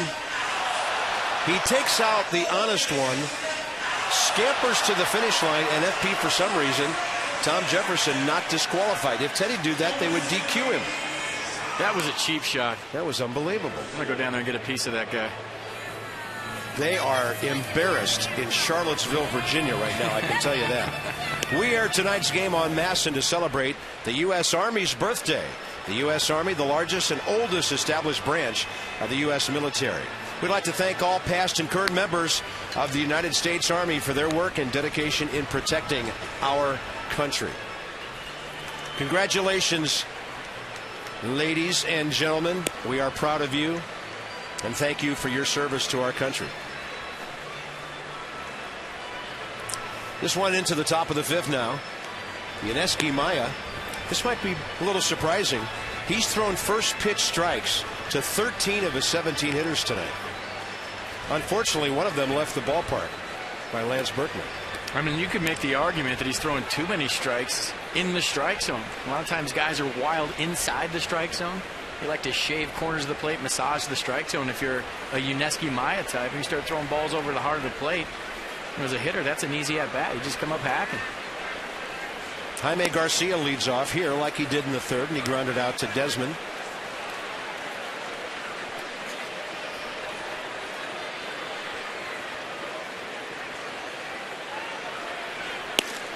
And a fastball to the outside corner. Counts even.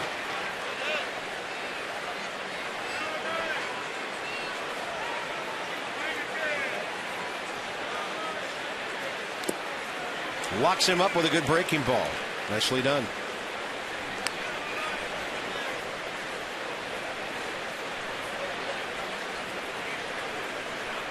Top of the order next with Ryan Theriot and then Colby Rasmus.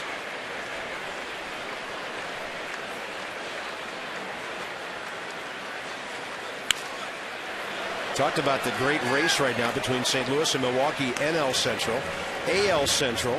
Cleveland and Detroit are tied, and the Indians are in Detroit tonight, trailing 3-0 fifth inning. Tigers, one of the hottest teams in baseball at the moment. 1 ball and 2 strikes to the opposing pitcher. Off speed, counts even.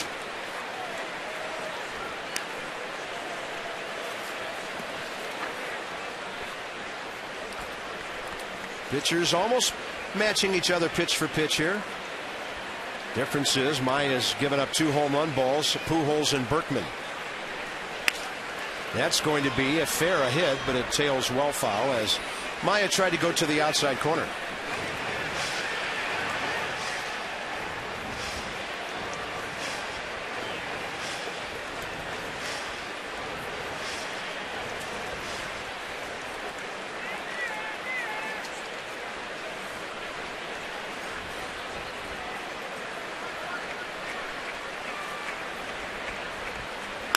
Look at Garcia swinging that bat on the run and unable to get there. Ryan Zimmerman.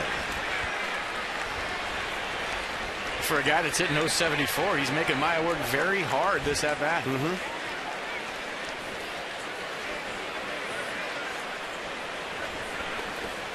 The interesting thing about Maya hitting 8th tonight, he's come up 2 times with 3 base runners on. Twice on the first one and then 1. But because he's already batted, he may pitch a couple more innings. In the bottom of the 5th, if he was a leadoff guy, Jim Riggleman would at least be tempted to thinking about hitting for him, because the Nats sent Craig Stammen down today to reactivate Zimmerman, and so FP, they have an extra man on the bench. The Nationals have 4 lefties tonight, although Bernadine is in the game now. And then they have Bixler and Pudge from the other side. So he's going to get another good swing here, and Jason Worth is going to chase this one down. This day in baseball history, switch to Verizon Fios, a network ahead. To learn more, visit Verizon.com/getFios. Young Mr. Strasburg, player of the week. He had the first start on June 8th. Then 5 days later, did it again. Struck out 22, going 14-8 in his first 2 games. What a week it was. He was in San Diego, threw an early bullpen down there, 30 to 40 pitches, all fastballs. Felt good about his session, said it felt good to be back in a big league ballpark. By the way, I heard the government is considering Steven for a black ops operation after he pulled that whole thing off and nobody knew about it. And he got to the ballpark around noon, threw his side work, and got out of there. Said he didn't feel like talking to the media, just wanted to see his teammates, and I totally understand. Absolutely. Ryan Theriot has singled up the middle, scored, and flied out to center. And he's been waiting on Maya and taking him right through the box.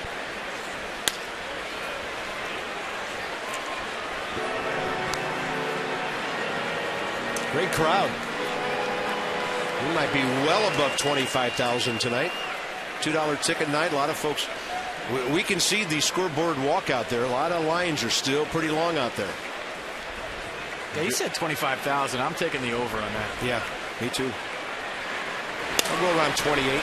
There's Theriot 3 times up the middle tonight.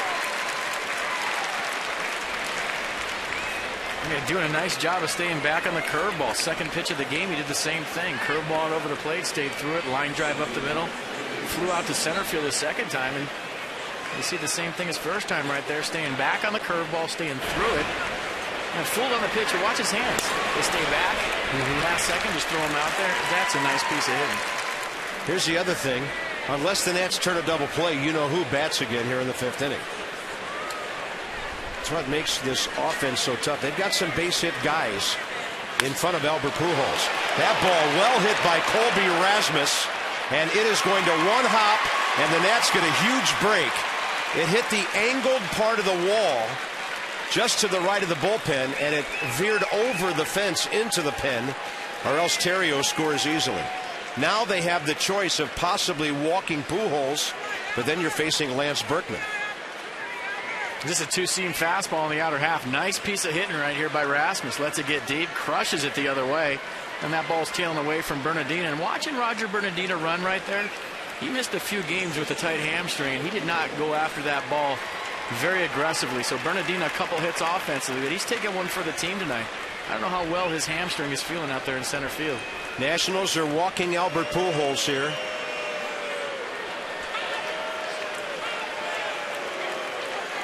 But then you're dealing with the other poison, and that's Lance Berkman. And maybe tomorrow you see Jason Worth in center field and Lance Nixon right field. Ryan Matthews getting ready in a hurry. Now, because Craig Stammen is gone, the Nationals bullpen is one guy short with 5 right-handers and Sean Burnett.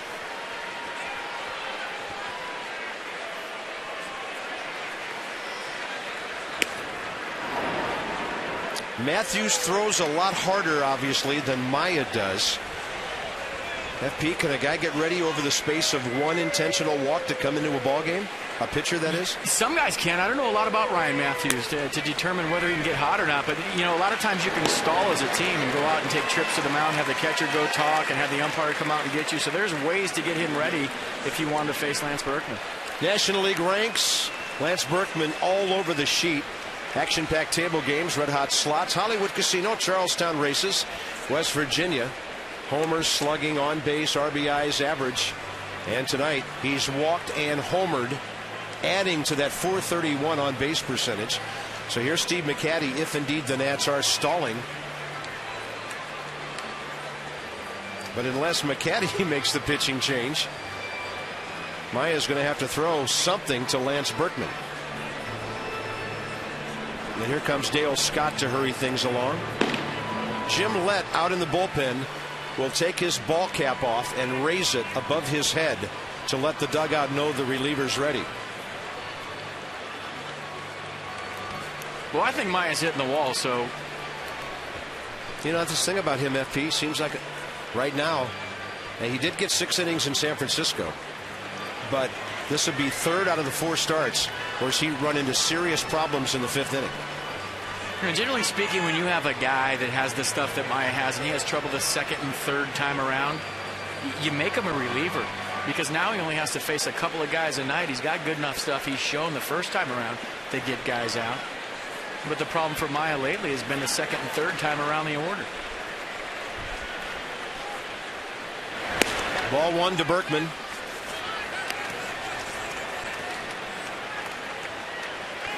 Tom Gorzolani went on the disabled list on May 24th. So he's more than eligible to come off. If he's ready, of course. 2-0. And Jim Berkman said today that Gorzelani is still a very important pitcher on this staff. Would the Nats do something if Maya gets clubbed around here tonight? He's scheduled to start again this weekend. Yeah, we'll see how that whole thing works out. You know what Dusty Baker used to say in these situations? Think lucky. There's Lucky. If they can turn two. Desmond to Espinosa. Danny thought Ian Desmond was going to do the double play himself, didn't he? He did. Oh, boy. Indecision. And that's the first time in a long time we've seen the youth of those two guys come out, because they're great at communicating. They've turned a number of double plays this year. And that's one where Danny Espinosa thought that Ian Desmond was going to take it himself, and it cost the Nationals a run. That is really surprising, FP, because Ian Desmond is usually one of the most aggressive guys you will ever see. For him to lay off that is very surprising. It's hard to get on those two because they've been so good for so long, and that's just called playing baseball. It's going to happen. All right, St. Louis gets another run. Berkman's second RBI, and here's Molina. It's now 4-1. It's just unfortunate because you had one of the better hitters in the league hit into a double play. It didn't happen. Front door breaking ball stays inside, too. Yadier Molina, who's 0 for 2. And you know the worst part about that? Those guys have been playing such Trump-type defense for so long. It led to a run, and that's what everybody across the country is going to see tonight. Those guys on that play. You don't see all their spectacular plays on the highlights every night. You're just going to see that tonight, and that's unfortunate.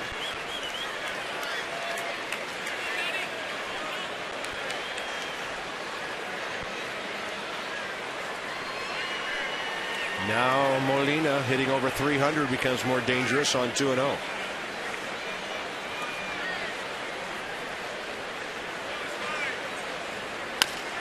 We'll try to pull that outside pitch.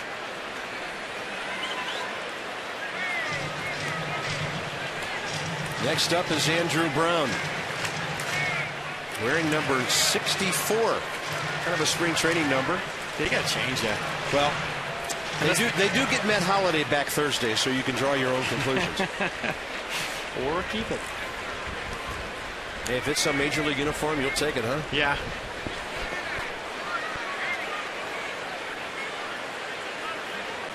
Two-one pitch, and now the failure to turn the double play will cost the Nationals another run. That's Molina with his 26th RBI, and YUNESKY Maya has given up 3 hits in this inning and 2 more runs. Yeah, Bob, you can talk about the failure to turn the double play, and that would have been nice, but, you know, Danny Espinosa and Ian Desmond didn't load the bases up. Jeep Exmo. Hey, look at the swing right here from Molina. I just love that Exmo. Look how still the head is. I mean, you kids at home, that is the key to hitting. If you can keep your head still, you see the baseball, you make good decisions. So whatever you have to do in your approach to keep your head frozen, you're going to see the baseball get a lot of hits. Exmo brought to you by the 2011 Jeep Compass. Base hit by Brown. They're going to send the runner, Jason Worth, and around the plate and reaching with a great slide is Berkman. That's a veteran guy right there. And now it's 6-1.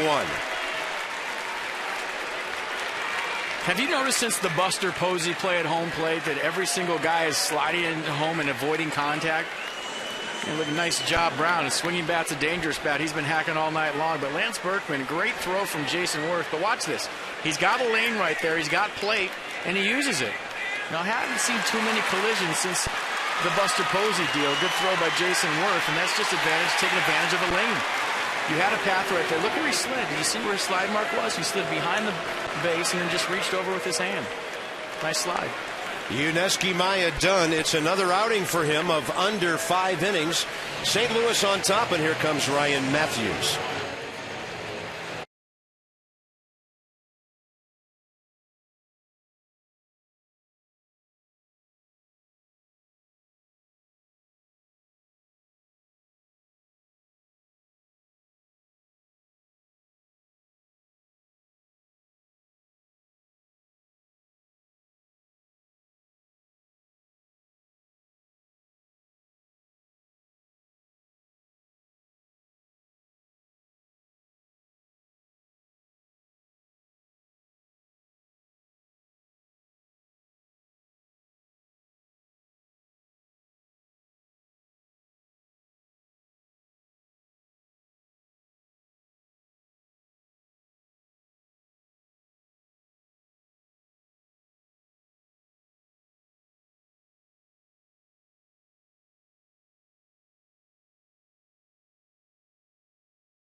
Maya.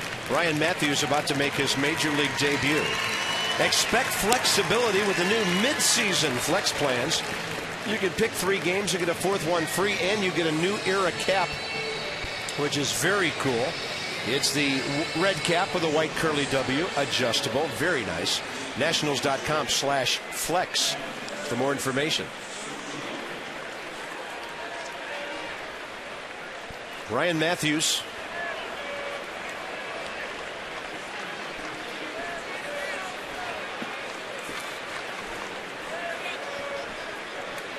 Had 6 saves before his call-up. 2-1.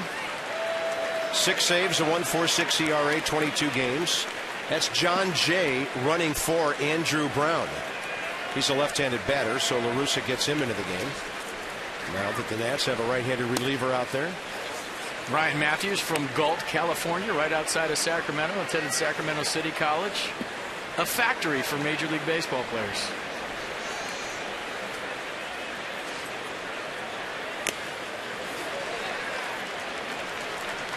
Yeah, Sac City, well known in a couple of different sports, aren't they? Yeah, mostly for baseball. A lot of major leaguers went there. Greg Vaughn, Fernando Vina, Jeff Blauser, myself. I was just going to add that name. Rick Shue. I mean, the list goes on. This is just another one in a long line of major leaguers from that college.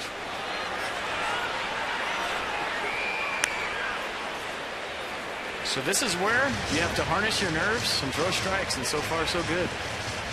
This guy has quite an arm.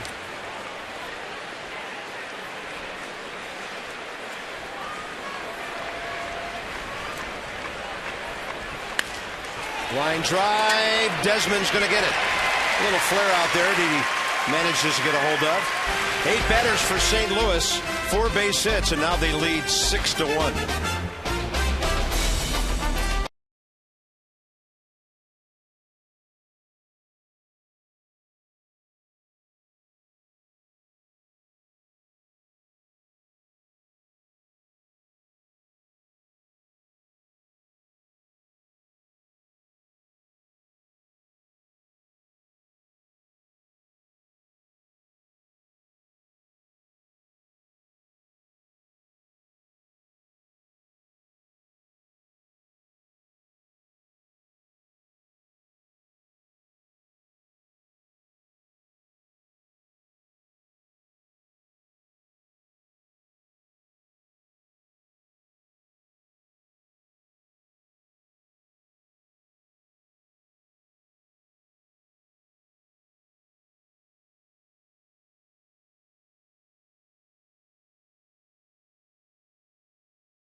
Having a big night, 2 RBIs. Pujols has a couple.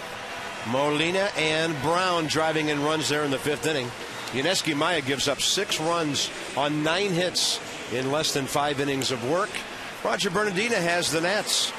Couple of hits. He wasn't supposed to start tonight. Yeah, you remember he scratched for the lineup the other day in San Diego with a tight hamstring. He felt it in batting practice today. Rick Anquillo felt his rib cage. So Roger Bernadina with the emergency start, I should say, or he went into the game. And so far, so good. A couple of hits, an RBI.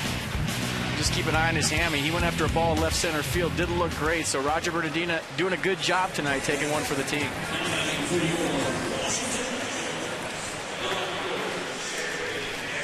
John Jay will stay in and play right field for St. Louis after running for Andrew Brown.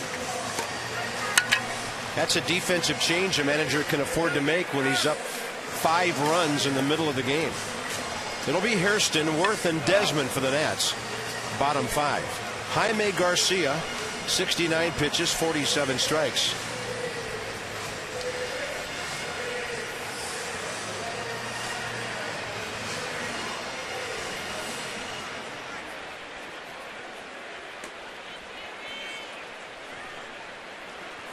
Hairston struck out swinging first time.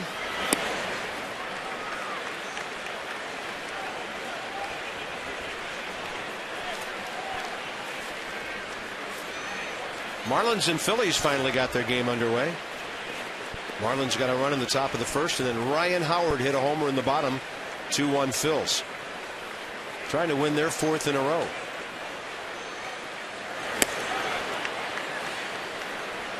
Yeah, Garcia can play hardball when he needs to, huh? Yeah, good fastball right there.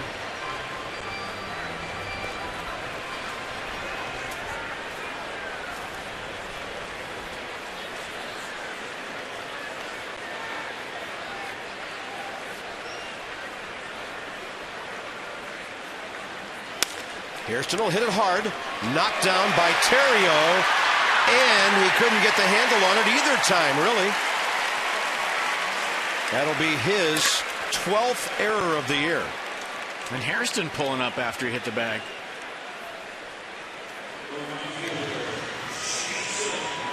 A nice piece of hitting right there. A little too hot to handle for Ryan Theriot at shortstop.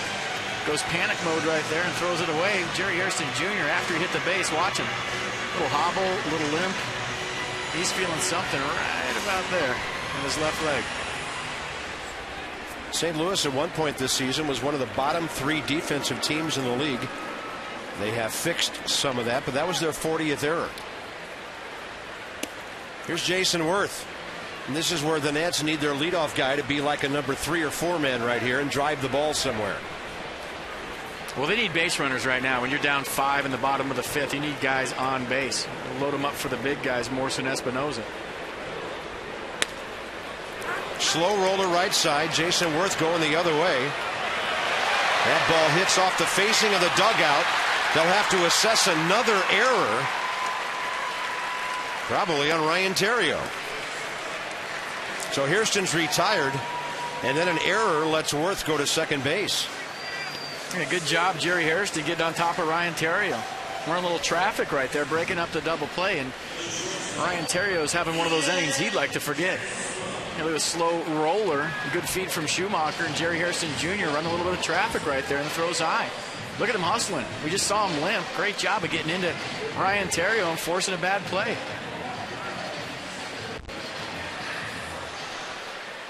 Two errors in the inning now, and the Nats have a runner at second base with 1 out.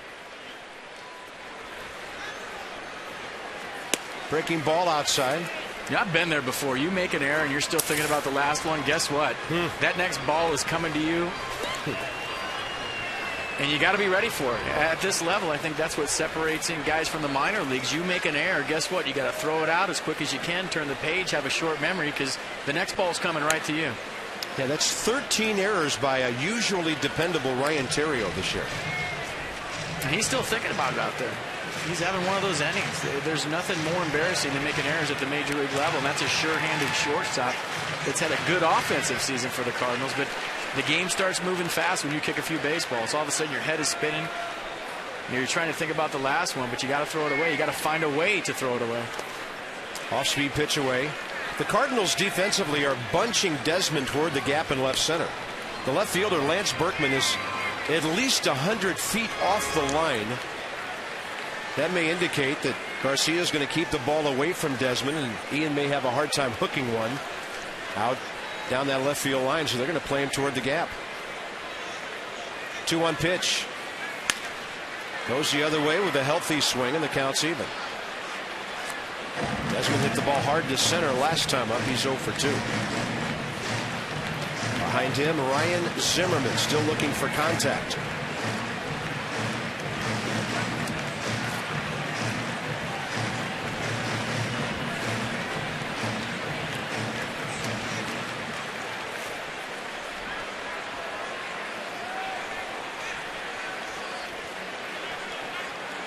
Third time's been not exactly a charm for Garcia this year.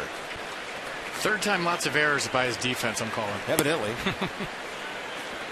Now Desmond works it to 3-2.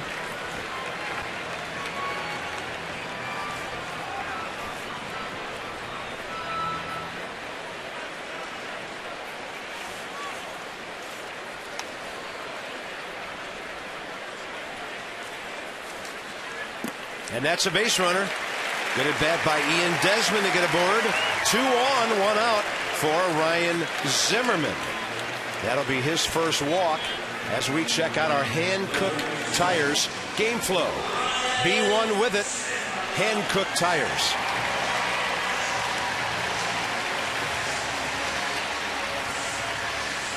Ryan Zimmerman has 1 home run this year. That was on the first road trip off Anibal Sanchez down in Florida. Right now he needs to be thinking about a line drive base hit somewhere. Ryan has tremendous power out toward that scoreboard. And needs to be thinking about getting Jaime Garcia back in the strike zone. And by the way, Garcia's at 80 pitches now with 1 out in the 5th inning.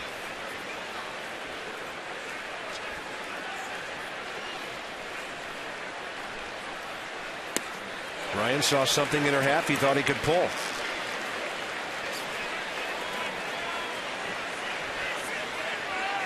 A little slider down and in first pitch. You look at that ball go down. That's the slider versus a cutter.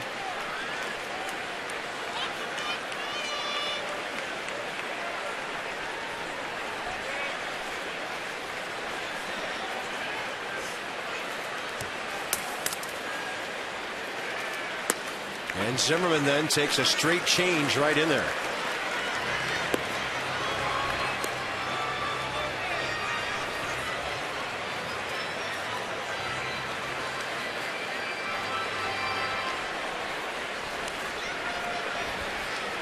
Nats down by 5. They need Michael Morse to bat in this inning. Still only 1 out.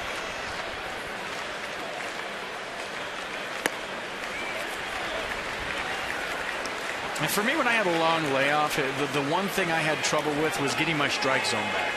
You know, as a hitter that misses a lot of games, yeah, it takes time to get your timing. It takes time to get your rhythm. It takes time to feel the speed of a major league game. But the hardest thing for me was determining ball and strike when I've been out for a long time.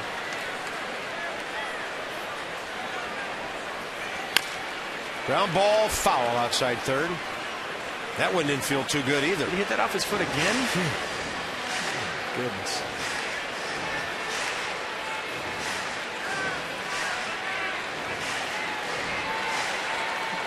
And he fouled the ball off his foot last time. I guarantee you that was close to the same spot. The first time's one thing. Second time, that doesn't feel good.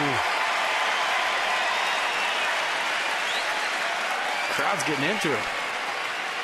Garcia steps off.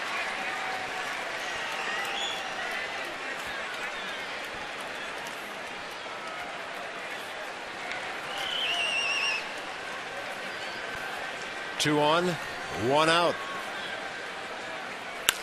That's a possible double play ball. Desmond goes after the second baseman, and Zimmerman's out at first. St. Louis goes 6-4-3, and the Nats are gone in the 5th inning. St. Louis gave them 5 outs, and the Nats unable to get anything going.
Crowd, but a big lead for St. Louis now. Interesting play to end the inning. Albert Pujols didn't look real good when he came off the bag at the end of this play. Now a little 6-4-3 double play to end it, but check out Albert at the back end of this. He stretched for that ball. I think he might have stretched a little bit too far. He's grabbing his hamstring at the very end. There was no contact between Zimmerman and him. Watch, he comes off the bag limping a little bit. I thought originally he got stepped on, but sometimes the first baseman, you stretch too far, you feel it in the back of your hamstring. Here's Daniel Descalso, the number 8 hitter, and he will rifle one up the middle. Roger Bernadina right there for the out. This club can hack. Next up is Garcia. St. Louis box score. They have hits from 6 different lineup spots already. 4 from the 2 guys at the top. Homers from PUJOLS and BERKMAN. So they've done everything right tonight. Their guys at the top of the order getting on base, and their big guys are doing RBI damage. And big guys taking advantages of mistakes out over the plate, and that's what they do.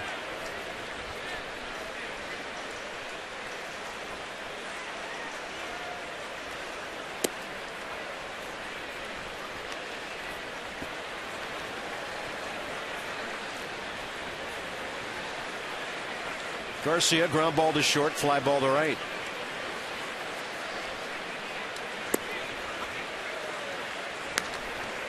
YUNESKY, by the way, threw 90 pitches, 60 strikes in 4 2/3. And Matthews gets an 0-2 count and goes outside to the opposing pitcher. Top of the order, Ryan Theriot. 2 errors, 2 hits, 2 runs.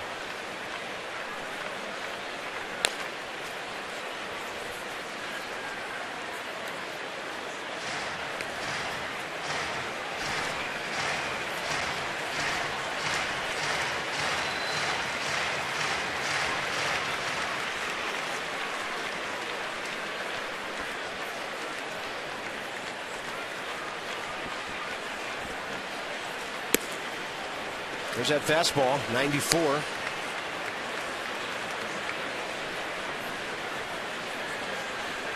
Yeah, we talked about Matthews a little bit in San Diego. Hadn't pitched out there yet. Came to the ball club on Saturday. A 2-year removal from Tommy John surgery, and he's coming back strong. Another reminder about the new midseason flex plans coming your way. This one, you pick 3 games. You get a 4th one free in that good-looking red Nationals New Era cap. Nationals.com/flex for details.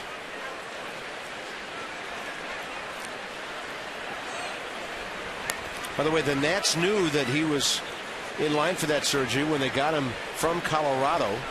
That was in the Joe Beimel deal back at the trading deadline in 2009. Colorado was looking for a left-handed reliever. Joe Beimel had done a pretty solid job for the Nats as a change-up throwing lefty. And the transaction was made even though the Nats knew that he was surgery bound. I'd say that's a pretty strong looking arm less than 2 years later, huh? Good 2-seam fastball in the outer half, 94 miles an hour. Pitched 10 scoreless innings in Syracuse before he got called up. He was in that Colorado organization for quite a while. Made it to AAA with them at the end of 2009 with 13 games before the surgery. And then he pitched. Ryan managed to pitch in 10 games the following summer at the end of the season. Pretty impressive. 3-1.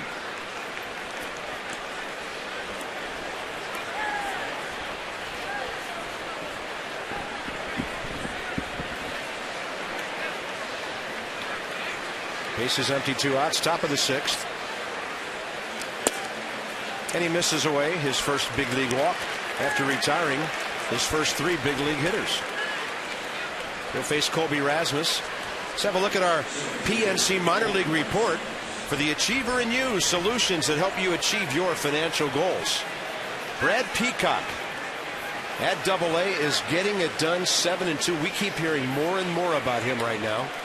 The 2.3 ERA. Look at the strikeout to walk ratio. Amazing. Better than 5-1.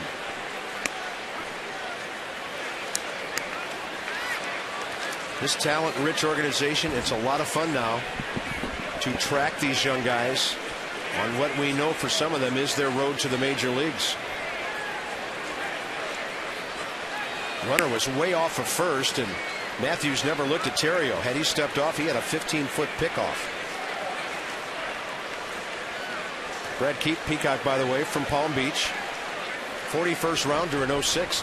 So that's a guy picked really late in the draft who's doing a great job for Double-A right now. 1-1 pitch. Breaking ball high in the zone. Pujols evidently okay to hit for a 4th time.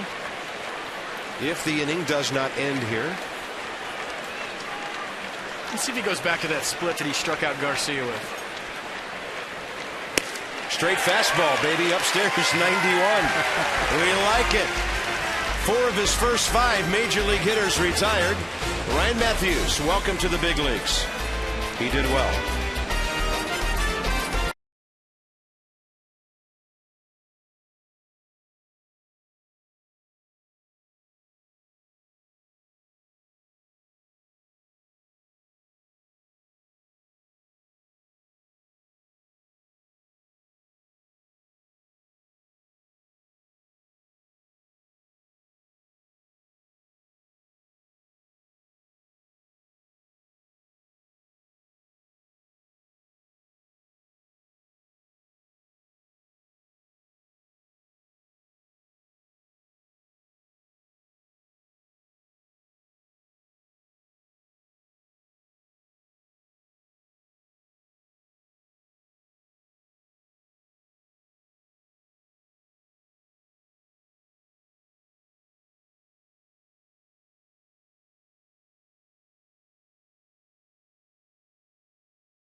Of the U.S. Army, brought to you by Navy Federal Credit Union. We serve where you serve.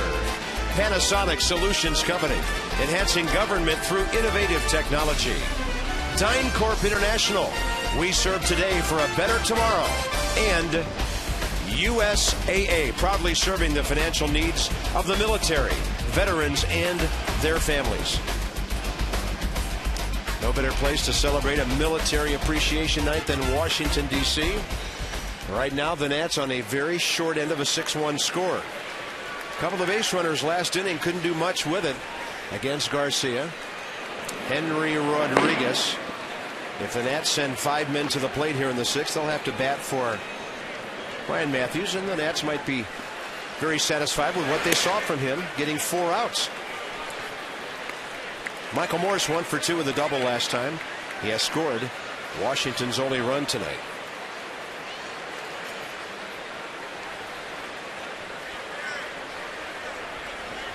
First pitch strikes now to 17 of 22 hitters for Garcia.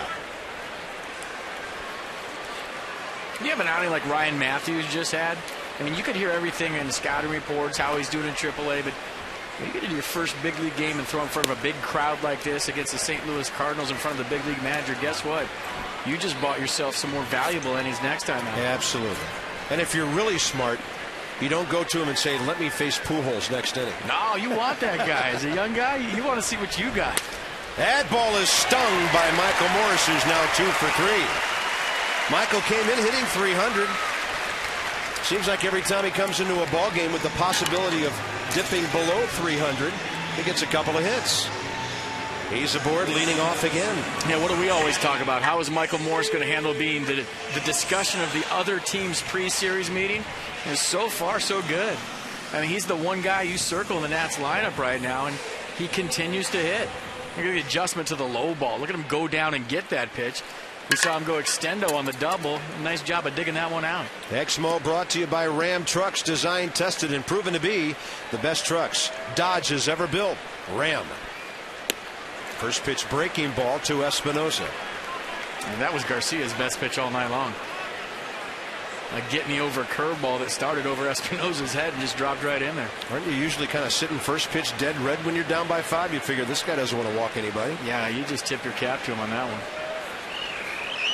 Target in. That would mean fastball. Took a little bit off. Looked like a straight change to a right-handed batter. So that tells me, P, unless he turned that over a little bit as a breaking ball, he's confident throwing any of his pitches to guys on either side of the plate. Man, it tells me that he's worried about Danny Espinosa. We've seen all the damage he's done from the right side of the plate in a 6-1 baseball game with a runner on, still getting tons of respect from a pretty good lefty. 1-1. Espinosa base hit up the middle in the second, and a strikeout after Morse's double in the fourth. So curveball, strike one, a couple of sliders down and in. Let's see if he gives in and throws him a fastball. 2-1.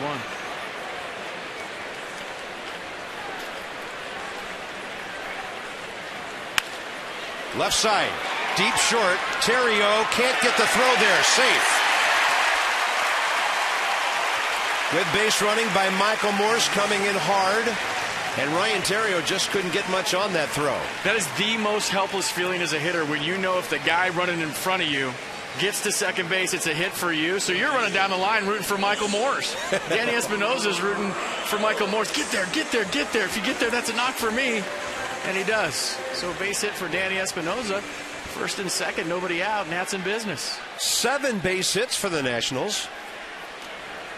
This is the first time tonight they've had 2 men on base with nobody out. Former Nat Miguel Batista throwing. And a big spot for young Wilson Ramos here. He's 0 for 2. First pitch breaking ball for a strike. Steal strike one with the hammer. Yep. You know, he's got a nasty one with 2 strikes that he'll bounce, but that's how he's gotten ahead to Espinosa and Ramos. Just a little lollipop curveball in there. You're sitting fastball, and you have to take it. Garcia, big lead, but he may not be long for this game at 94 pitches here in the 6th inning. Ramos fooled. So you throw the curveball for strike one, and then you throw a shorter curveball for strike two. And Wilson Ramos saw curveball rotation again. He thought it was going to be the same as the first one. That one was just about a foot shorter. How do you throw an off-speed curveball with the same arm motion? I mean, I can understand the fastball and the straight change, but how do you choke back a curveball? And then back of your hand, just throw the heck out of it. I mean, you're seeing the rotation. Ramos thought it was going to be a strike. It just ended up short. Now Ramos fouls one off himself, and you can tell when a pitcher has good stuff. Opposing hitters are punishing their bodies with foul tips all night long. Yeah, good stuff where on the inner half. I mean, that was the slider right there from Garcia. Look at the motion, the action. Could have been a cutter. Flat slider or cutter, same speed. Look at Ramos right there. Got the shin guard, and I don't think it hit it. Mike McGowan and Jim Rugelman out to check on Wilson Ramos, who played Sunday in San Diego. He started Saturday in San Diego and Friday. The last game he did not start was the Nats 7-3 loss Thursday night when Pudge was behind the plate and went 0 for 2 with 2 walks. You know, a lot of times, and I can't remember if this happened with Wilson Ramos, you put that shin guard on because you fouled the ball off there before, and guess what? There's still a welt under there, so even if you do get the shin guard, it still hurts like heck. 0-2 again. And Garcia, he wants the punishment to continue. He wants to either strike him out or have him foul another one as he comes down and inside again. Roger Bernadina's had a good night, 2 base hits and RBI. Nobody out here in the 6th, but the Nats are down by 5.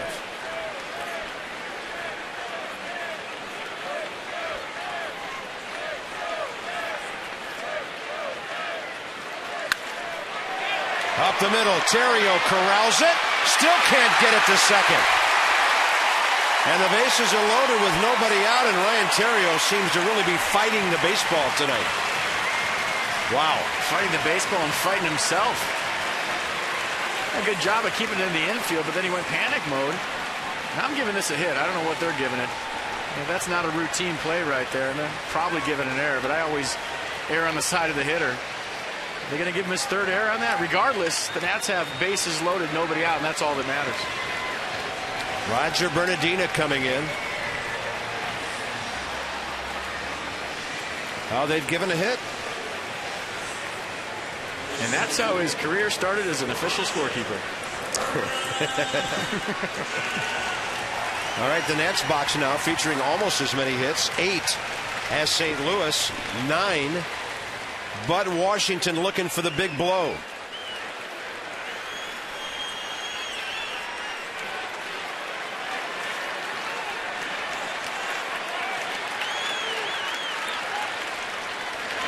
Bernadina takes first pitch, strike. Boy, this is a huge at-bat. I know Tony La Russa knows that Lance Nix is lurking if he brings in a right-hander, but if there's any way Bernadina can get Garcia out of the game right here, you get the right-hander Batista in the game, and you counter with Lance Nix. Slow roller. And because Ramos stopped, St. Louis is probably going to turn a double play here. If he keeps on going on a slow roller, there's no way they throw out Roger Bernadine at first base. Nats get a run, FP, but this could be costly.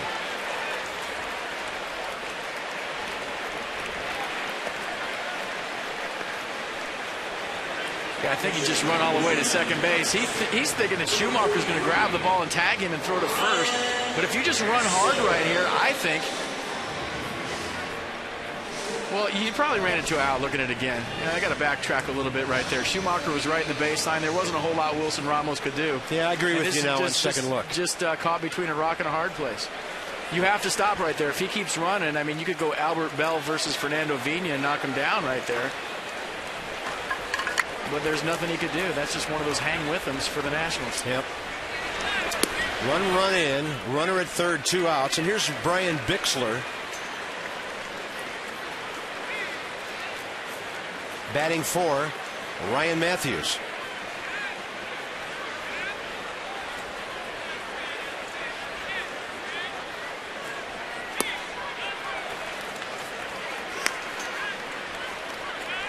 Bixler had a nice day in San Diego the other day. A couple of hits. Trying to pick up his ball club here with a 2-out RBI.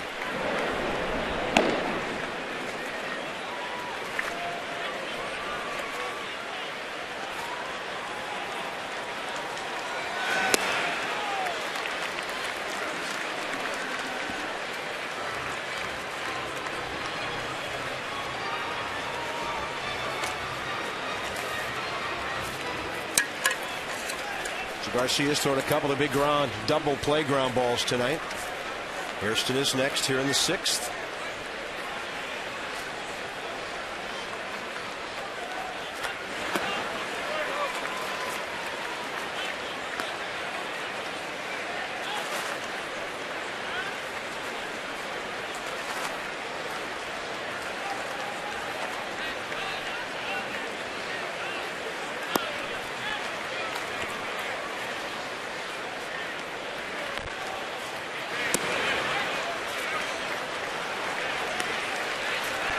And now Garcia well over 100 pitches. And that's why that double play was so big right there. Garcia's on the ropes. A lot of times when you got a guy that's dealing, you talk about the Nats 213 against left-handers this season, lowest in the National League. You get him out of this game, you never know. Bixler hangs in there. Yeah, the double play bailed him out from the 2 shortstop errors last inning. 3 consecutive hits to start this frame, and the Nats right now 1 run in, runner at third base.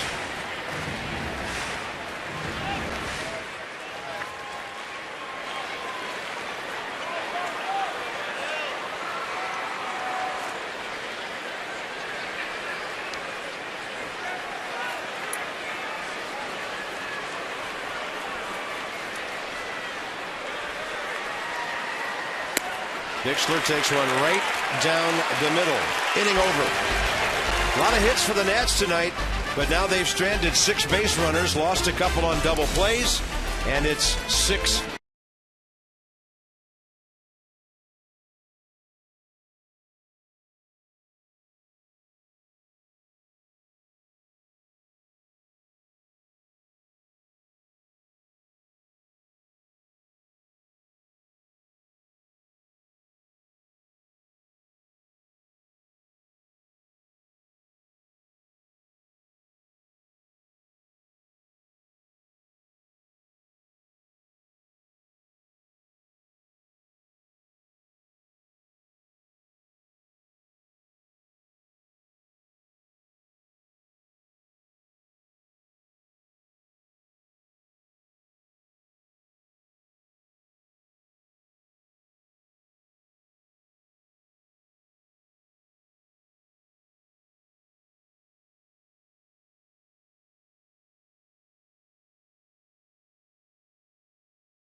St. Louis 6, Washington 2 on to the 7th inning here at Nationals Park. And for St. Louis, Pujols, Berkman, and Molina coming up. Tomorrow night, Game 2, Kyle McClellan, 6-2. He's a former reliever. And he will take on Livan Hernandez, who's having a tough time at the moment. Livan, by the way, has won 6 career games against St. Louis, but with a high ERA. We'll get you going. Johnny and Ray, 6:30 Nats Extra from the ballpark. FP and I join you at 7. First pitch, 7:05. MPH Rod, Henry Rodriguez. 2.12 ERA, but the next page of stats will kind of tell the story, because there are times when he'll get a couple of quick outs in an inning, but then the walks start piling up, 14 of them in 17 innings, and that makes for some long outings, FP, and you know this, for him and his fielders. Yeah, pound that strike zone. I mean, that's been the challenge for Henry Rodriguez so far as a National. And it seems like everything's going well. He got a couple of quick outs his last outing, and then all heck broke loose. He couldn't find the strike zone. Ball was all over the place. So it'll be interesting to see how he rebounds tonight. And all of a sudden, look up, guess who you're facing? This could be interesting. Rodriguez last pitched 2/3 of an inning with a hit, a run, and 2 walks in that 7-3 loss at San Diego Thursday night.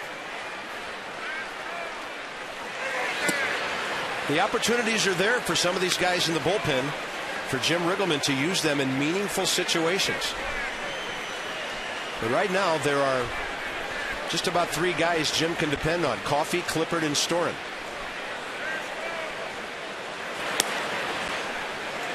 Yeah, we just talked about, excuse me, Bob, Matthews has a couple more outings like that. You can add him to the mix for sure. Yeah.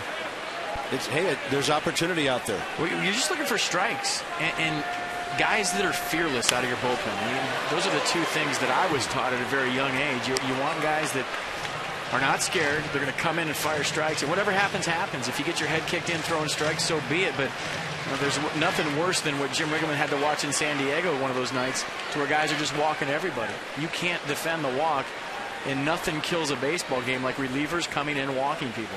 Pujols was in attack mode on 2-0, and then Rodriguez buckles in with a breaking ball, strike 2. And Matthews had 21 pitches, 13 of them were strikes. Nice debut.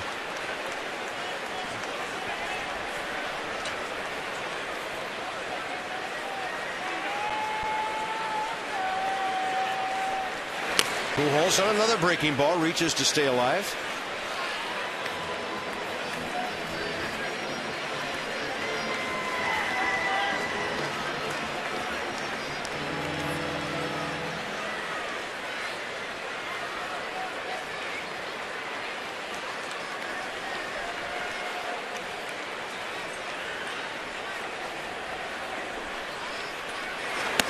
Got him on a front door breaking ball, and Albert Pujols will walk away.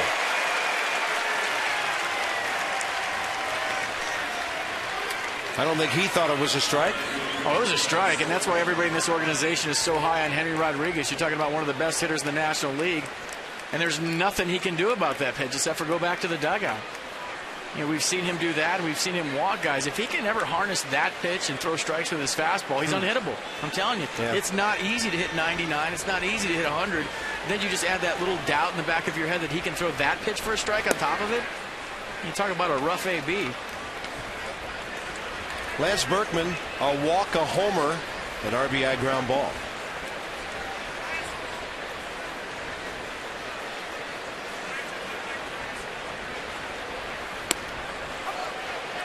.98 paint. Yeah. What are you going to do with that as a hitter?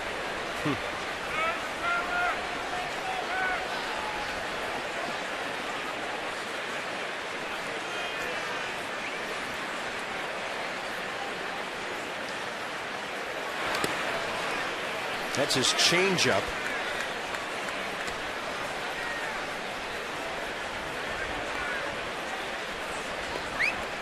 Not sure how much Yadier Molina is looking forward to this upcoming AB. You don't, Bob, excuse me. When you're facing a guy like this, you don't. I don't care what any of those guys tell you, especially from the right side. You're not thrilled about going up there facing 98 with a great hammer to go with it. The changeup, too. You know, I guess you could say effectively wild, sometimes ineffectively wild. But these are at-bats, no matter what anybody tells you in the opposing dugout, you don't want to go face a guy like this. You just don't.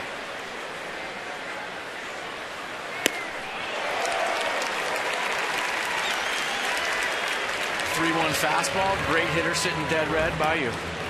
Not a whole lot he could do. And this is a guy that hunts fastballs. Check this out. He knows it's coming. He gears up. Late.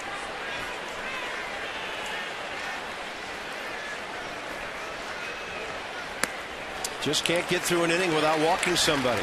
The Nats are going to have to see a couple of clean innings from him to convince them that he can pitch meaningful late game situations. 236 years ago, the U.S. Army was established to defend our nation. Masson and our proud sponsors salute all of America's Army for their willingness to sacrifice to build a better future for others. We salute you. 1 on, 1 out, YADIER Molina.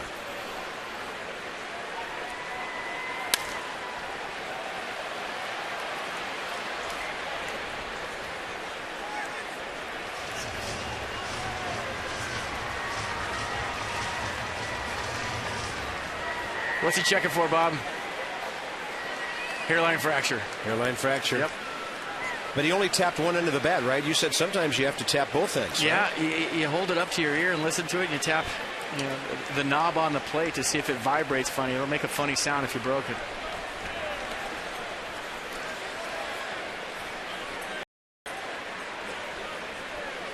There's that pitch hanging upstairs. Still tough to make contact with.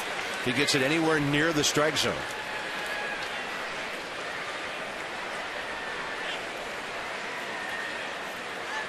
High fastball, if that'll work. You throw high curveball, get a swing through. You try to repeat with a high fastball. It looked like a curveball in your eyes, and you get a lot of swing through strike threes.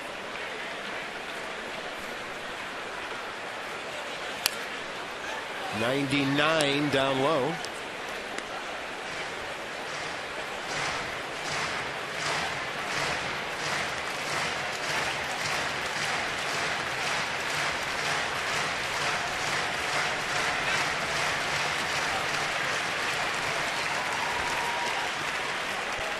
One on, 1 out, top 7.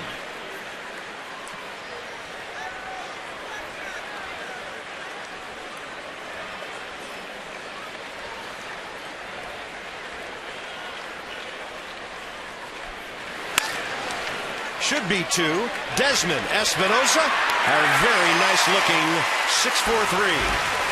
7th inning stretch time for 26,739. The Nats will turn their second double play of the night, and the Nats still trail by 4.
We serve today for a better tomorrow.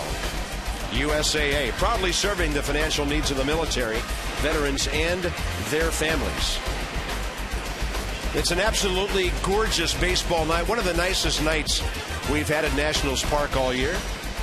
72 degrees at game time. Hey, springtime has finally arrived here in June.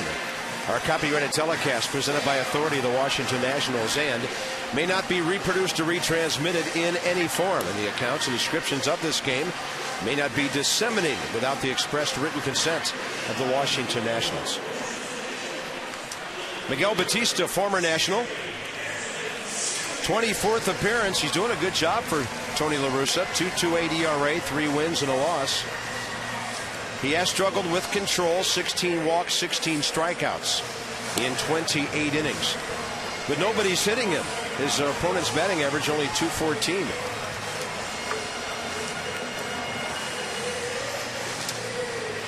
I don't think anybody in baseball does a better job of taking older pitchers and getting them a new lease on life than Dave Duncan. He's done that with Batista, who's 41 years of age. Yeah, former teammate of mine in Montreal, so that'll give you an idea. Fastball, tails and sinks, sharp slider. So he's a guy that's a strike thrower. He's been in the league a long time. Jerry Hairston Jr. So Garcia goes 6 innings, 8 hits, 2 runs. He struck out 7, walked 1, and had 2 double play balls.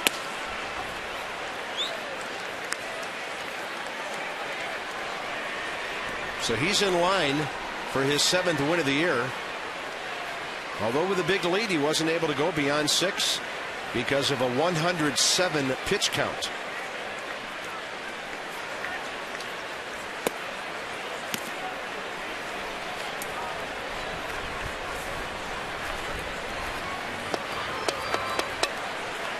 With the Nationals last year, 3.70 ERA, won a game, lost 2. 55 strikeouts, 39 walks in those nearly 83 innings.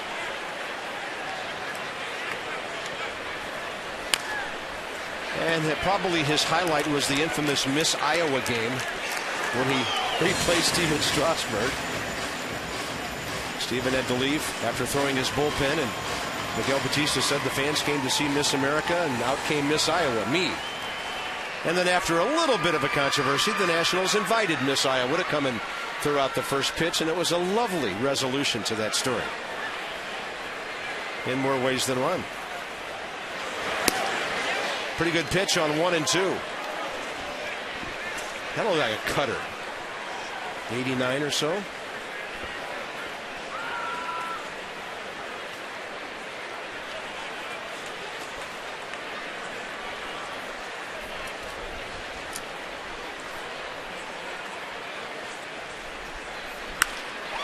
Out to left center by Jerry Hairston Jr. and run down by Lance Berkman. And that's what you have to do off Miguel Batista, get a ball up in the zone. And Jerry Hairston Jr. got just that, gave it a ride, but just a little bit too much hang time.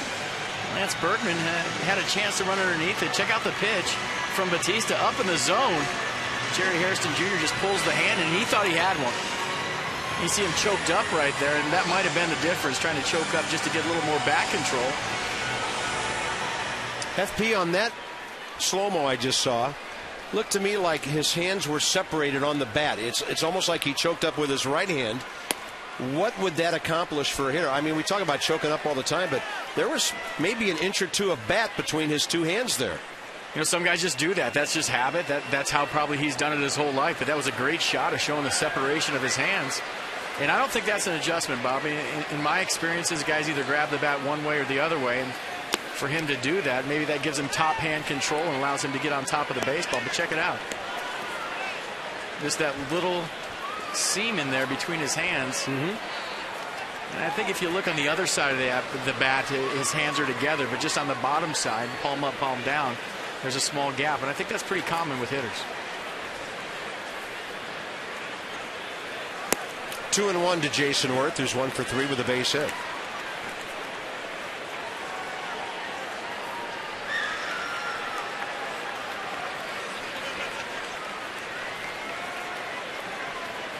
Desmond up 3rd here in the 7th.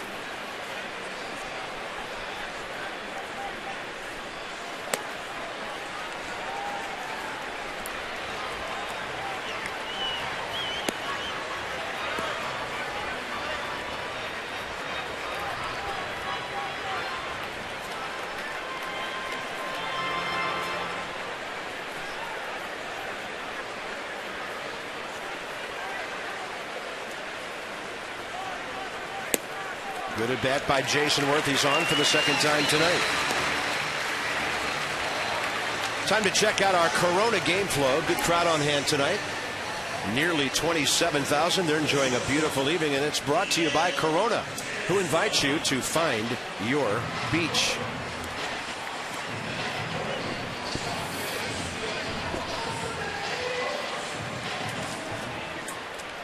Ian Desmond 0 for 2 with a walk.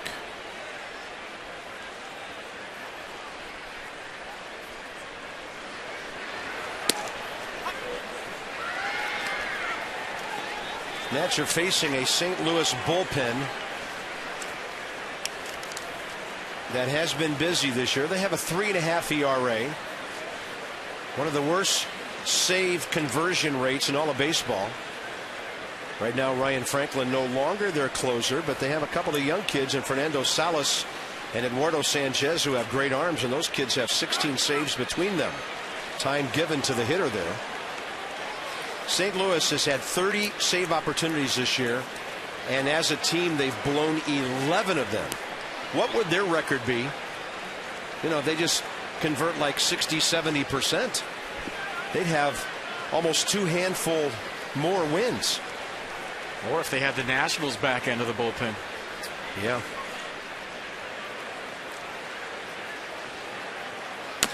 High chopper by Desmond, right side. Going away from the bag, and no way they can beat Desmond, as Albert Pujols did what he could, but that thing took one hop and went about 100 feet. I've seen guys actually lose those kind of ground balls in the lights. A lot of times those things will get right in the light bank, but you look at it right off the plate. You see the plate right there, ricochets, stuff coming off it. And the speed of Ian Desmond allows him to beat Miguel Batista to the bag, and not a whole lot the Cardinals can do about it. First and second, 1 out for Ryan Zimmerman. Wow. Since the second inning, the Nats have had runners all over the bases. At least 2 runners in every inning except the third when Worth had a base hit. The only time they've gone 1-2-3 was the first inning tonight. And now here's Ryan Zimmerman, who's 0 for 3 with 2 strikeouts and a double play ball. Now, I'm thinking this last inning, I'm thinking it again this inning, so for whatever it's worth, I feel like this game is not over. I know they're down by 4. It's a 7th inning, but the way they keep pushing, you got Garcia out of the game. You just talked about the Cardinals bullpen. This is a team that we've seen swing the bats better on the road trip on the West Coast. So for whatever it's worth, I feel like this game ain't over. Agreed. This at bat could tell the tale. Fastball is in there.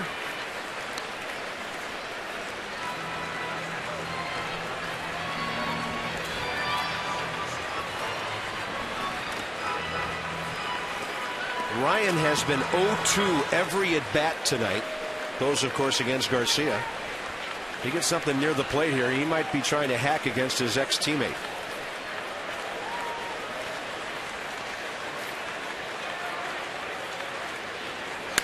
Yeah, he was hacking. That ball's well hit. Right field corner. That is a fair ball. Scoring is Worth.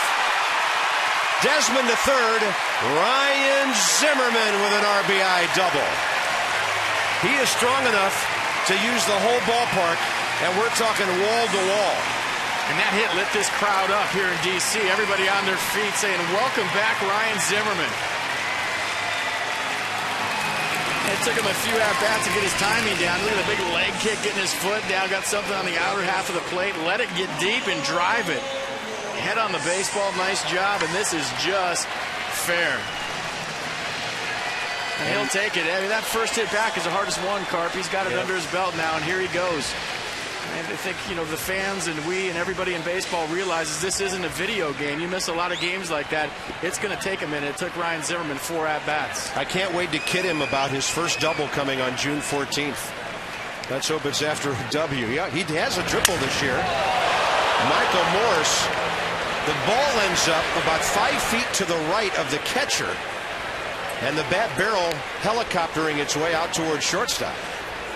I think the ball went through his bat. I want to see this again. Hey, check this out in the Expo. This will be good. Just a two-seam fastball in his hands, and it went right through his bat. Watch where the baseball goes. It goes off his foot. All right. Splinters, shards. Look at that. Kimling. That's called setting a trap right there. Now you look middle in and turn the fan on him. Well, he represents the tying run with the Nats down 6-3 here in the 7th.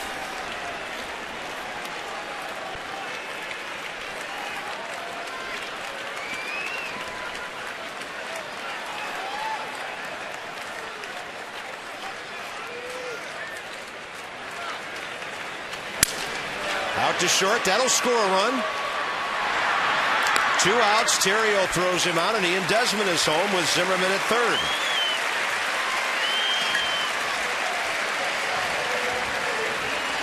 Hanging around. Yep. That's how you drive in 100 right there. Infield back, runner on third. You know, how many times have we seen a pop-up or a strikeout in that situation? Good job of just putting the ball in play. Take what they give you. And broke another bat, but that one died a hero. The great Roger Maris used to say he could get 30 to 40 RBIs a year by doing what Michael Morse just did. With men on base like that, a ground ball up the middle of the infield, he said, then I'll use my power and my line drives to get me 40 more. And he keeps breaking bats like that. He's going to have Greenpeace knocking on his door. Here's Espinosa. Fastball outside. But he will take the RBI. I know that. Absolutely. Number 37, by the way, after Zimmerman drove in his 5th.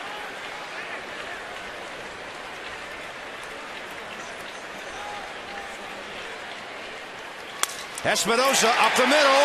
That ball's on the ground, and the Nationals are back to within 1 run. Danny Espinosa 3 for 4 tonight. I've been there a million times, man. You get a guy that's dealing out of the baseball game. It doesn't matter who you face. You just want to face somebody different. No offense to Miguel Batista, but Jaime Garcia was dealing tonight.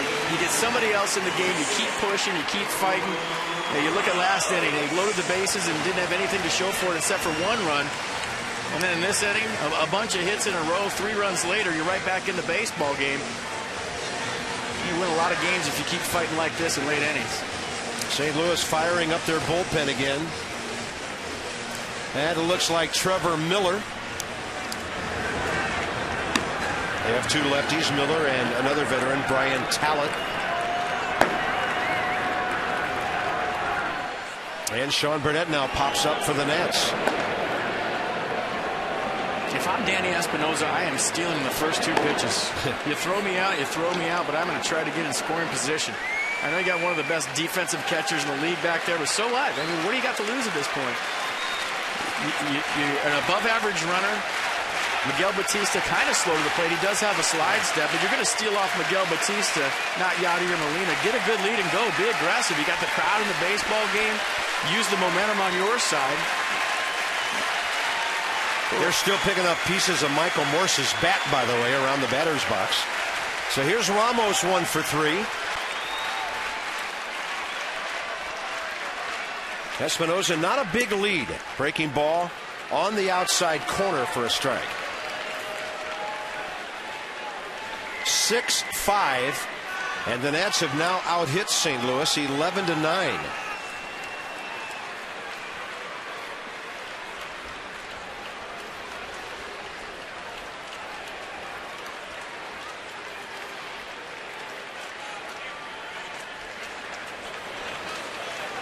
Long look. Espinosa's leaning. And Ramos asking for time. I think Batista had no intention of throwing a pitch right there. Now that's just a hold step off. And what does that do? It gives Tony La Russa an opportunity to see if Danny Espinosa is going to run. Does he start leaning? Does he flinch?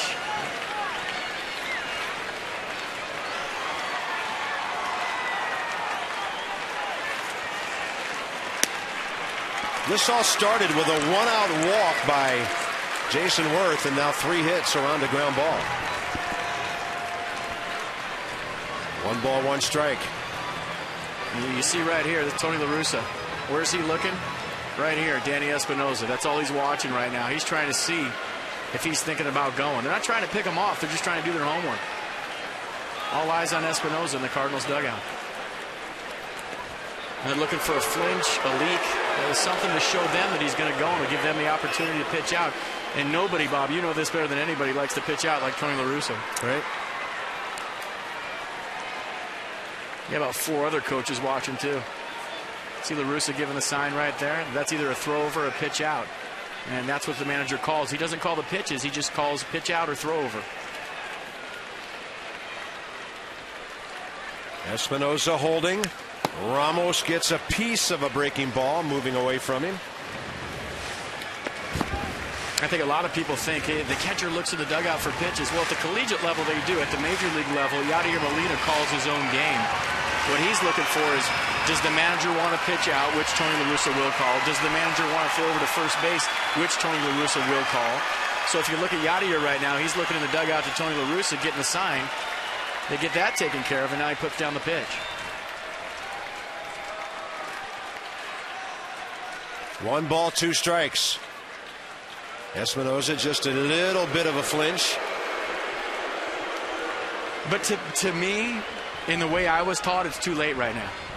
With 2 strikes and 2 outs, you got to get there early in the count to give the guy an opportunity to drive you in. You get there now, it's too late for Wilson Ramos. You want to give him a full at-bat to drive you in from second base.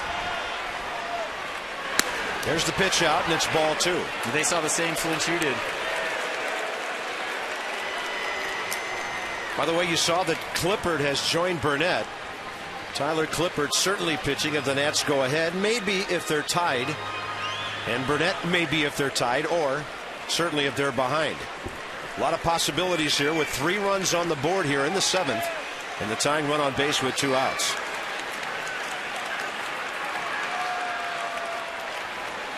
Ramos with a line drive to center. And if somehow Espinosa could have made it to second base, maybe the game is tied, and maybe the Nats will go on from here.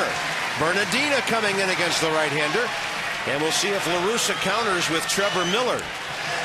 Some good hitting here. Yeah, no matter what happens in tonight's game, you got to love the fight by the Nats. And to talk about how much they were down in this baseball game to keep fighting, keep clawing with 2 outs. Great job of hitting Wilson Ramos. And Tony La Russa coming out to make a double switch. We'll see. The umpire kind of came out to meet him. And the Nats have knocked Miguel Batista out with 4 hits in the 7th.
Nats have made it close. Can they make it a brand new ball game here? Bernadina and Trevor Miller in a moment. If you're hitting the road this season, take the Nats with you. Subscribe to MLB.tv. Every game live or on demand on your computer and your favorite device. Go to Nationals.com for details and order MLB.tv. Baseball everywhere. Situational lefty Trevor Miller. 28 games, 12 innings. That tells you what he does. Usually one guy at a time.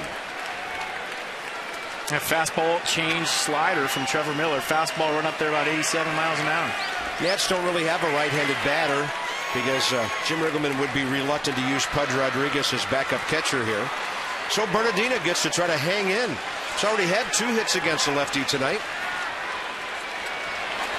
And that hits him. Bases loaded.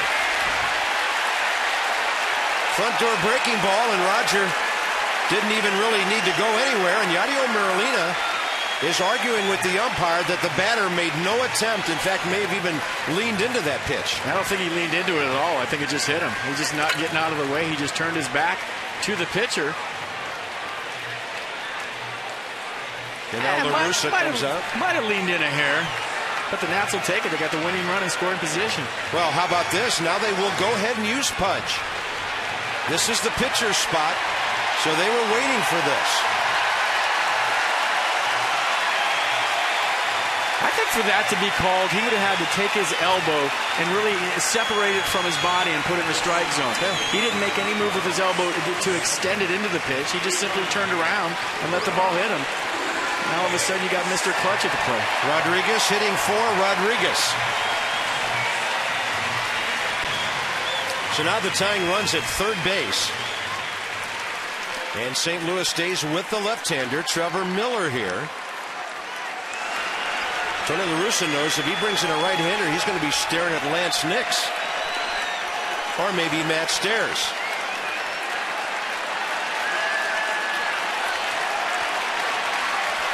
Look how shallow Rasmus is playing in center field. Wow.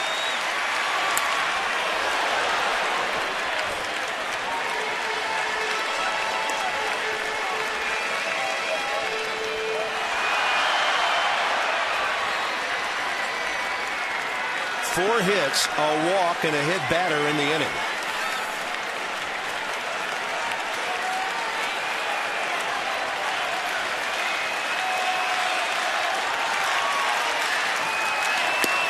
Off-speed pitch outside. Here's our base running bunch.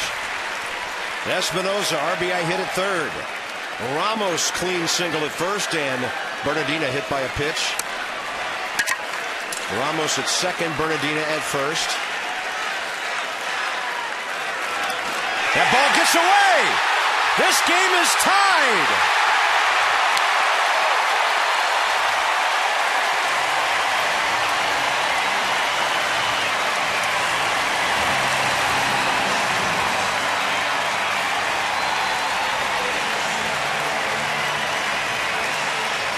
This is officially the loudest I've heard this ballpark this season. They're going crazy right now.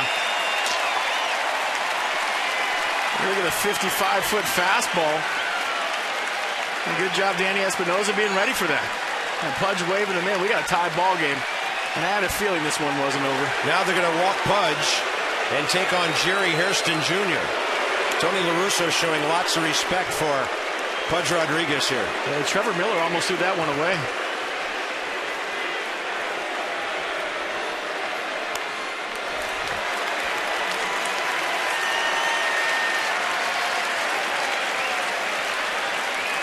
Now the bases are loaded again for Jerry Hairston Jr. And if Tony La Russa makes a move to a right-hander, there's going to be a couple of left-handed batters in the Nats dugout that are going to be pretty excited. One guy that's really big and hits the ball very far. And by the way, the Nats will bat around here. Whoever bats next will be the 10th hitter of the inning. So Trevor Miller is gone in a tie game.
Right-handed pitcher here, Jason Mott, with the bases loaded. Nationals over to third base, checking on the condition of Wilson Ramos. Remember earlier tonight, FP, he hammered that ball off his left ankle during an earlier AB. Well, just making sure that he can get 90 feet right now. You know, Pudge is in the game, so they can insert him in the catcher spot with a little double switch action. They just want to make sure that he's okay. Lance Nix. It's a little early for Matt Stairs because in the 7th inning you have to have a pinch hitter who can stay in and play the outfield. Well, this is a guy you want at the plate, plain and simple right now. Lance Nix swinging the bat well. Had a good night the other day in San Diego, and this is the guy you want up. Nationals have scored 4 runs to tie the game. The bases are loaded.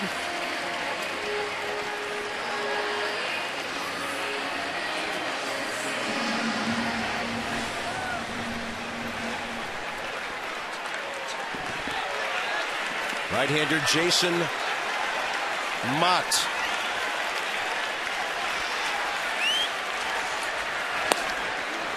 Wow, first pitch fastball just missing. I knew it must have been outside because about 90% of the time Lance Nix will swing at a first pitch fastball. Especially as a pinch hitter. He's 1 for 10 as a pinch hitter this year.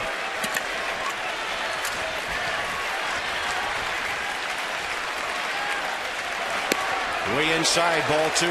How good is this right now? You get the crowd into the ball game. Big comeback for the Nats. Bases loaded, 2 outs. 2-0 count to Lance Nix. Playing a team in first place. Love it.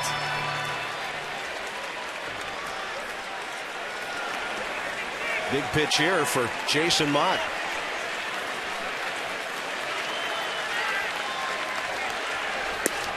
Runs the fastball back across the inner half. It's a good take right there. You got all systems go. You're fired up. You're amped up. You want to drive in some runs. That's a pitcher's strike. Good take, Lance Nix.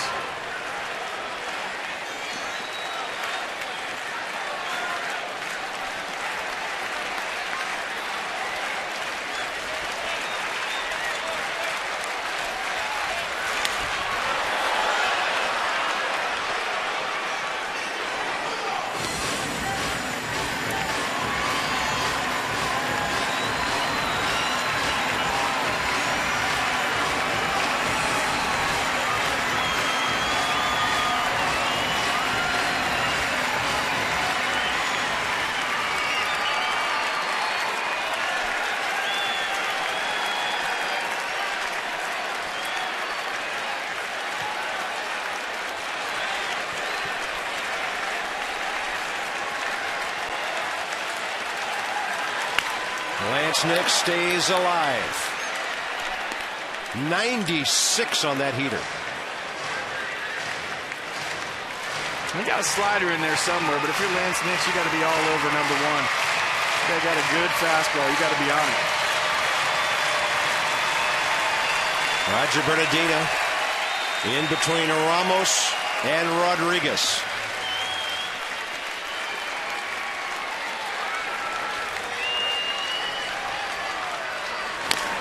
Lance Nix waging a good battle here.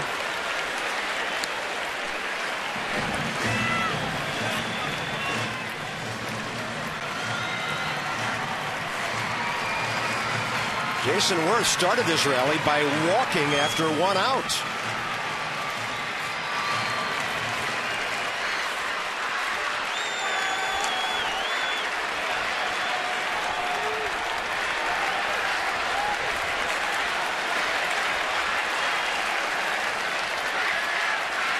Two-2 pitch, it's just up and in. He's thrown 2 wicked fastballs in this at-bat that have missed by a whisker. Let's check it on the pitch track. Well, I don't know what the pitch track is going to say, but that's a little too close to take is all I know. And all of a sudden, the Nats catch a break. 3-2, 2 outs, everybody's going. Watch yourself another pitch.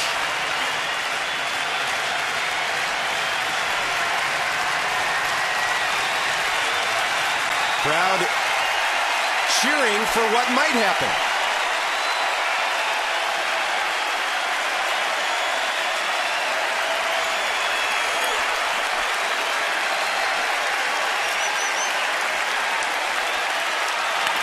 2, and Nick stays alive again. Well, if you came to the game tonight, you sure got your $2 worth. Best bargain in this town today.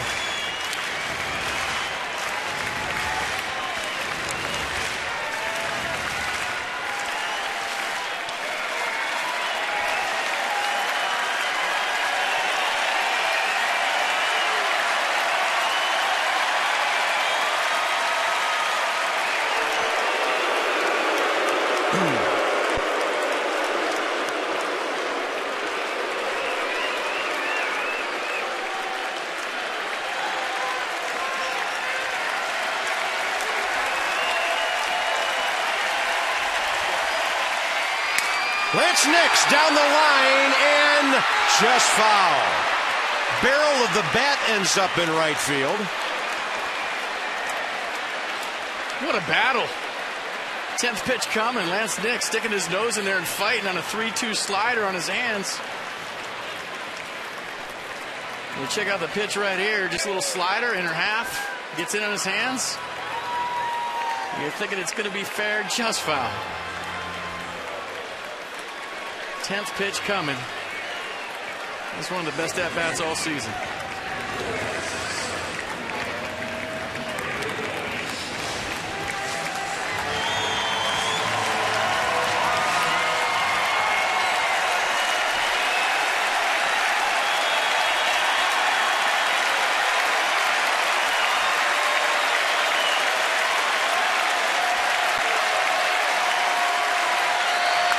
Lance Nix, left field line. That's heading foul. He's putting on quite an exhibition of fight right here.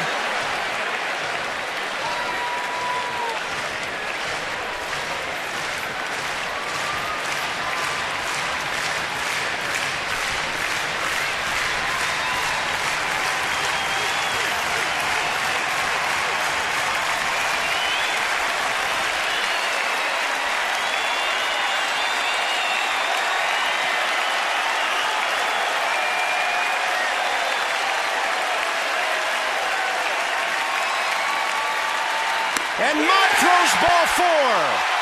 Unbelievable at bat by Lance Nix. And the Nationals take the lead.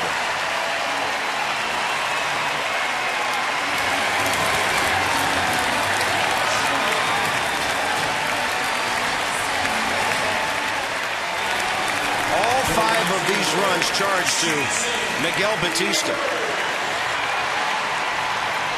This crowd is going nuts. They are pumped. We're pumped. The dugout is absolutely pumped. They're all pointing at Lance Nix. And I'm going to officially make that the at-bat of the year. Great job. I'd put it in the top 2, along with Danny Espinosa's in Baltimore that Friday night before he hit the home run that ignited that 17-run ball game. This one coming in an extremely close game much later. In front of the home folks, though. Exactly. Yeah, this one seems a little more fun. Here's Worth. On the outside corner.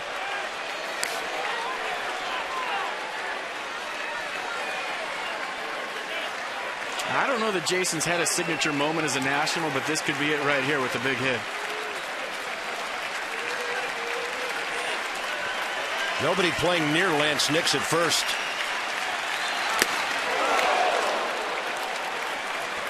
In case Worth would find a gap, 3 would score. Now he's got to find contact.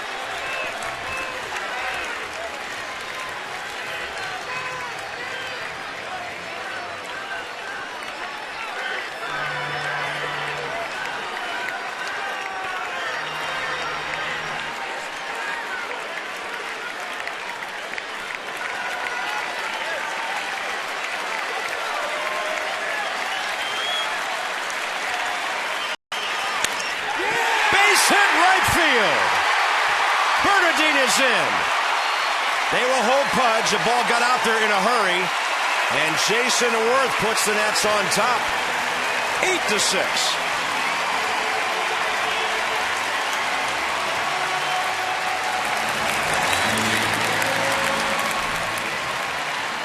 good two-strike adjustment right here. Shortens up, takes a little out of his swing, lets the ball travel.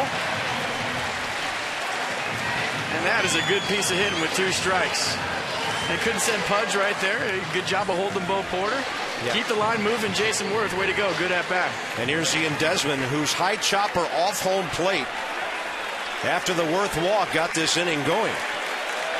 Don't forget about Ryan Zimmerman's double just inside the chalk right field corner. And Desmond takes one on the inner half. Ryan Zimmerman could bat again here in the 7th. Nationals have already sent, including Desmond, 12 men to the plate.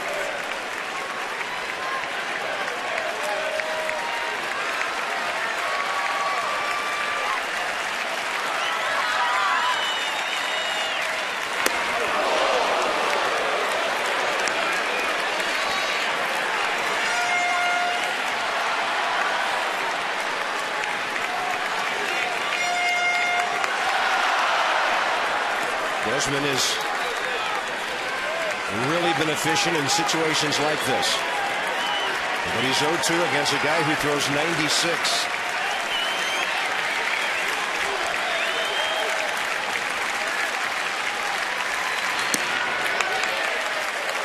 Good take. You just offer at 98 in your eyes. Try to climb the ladder. That's a tough one to lay off.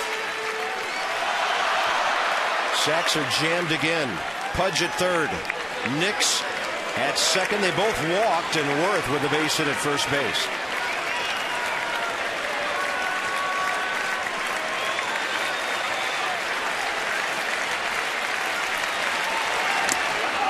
Desmond just gets a piece of that baseball.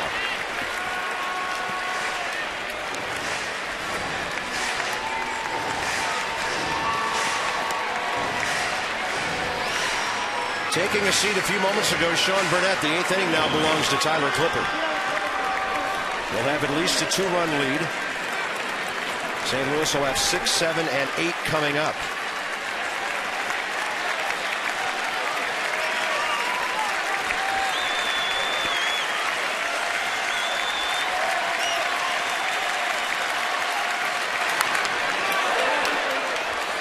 This ball club is really battling tonight. 2 strike counts haven't bothered anybody lately.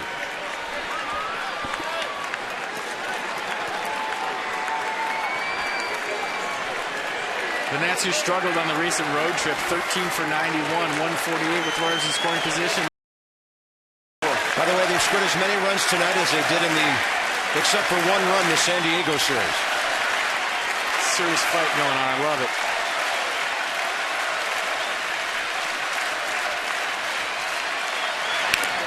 That was a late emergency hack. How did he get a piece of that?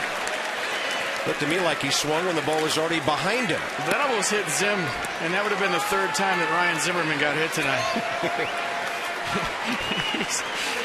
Check it out. A good job. Look at that. Talk about taking it out of the catcher's glove.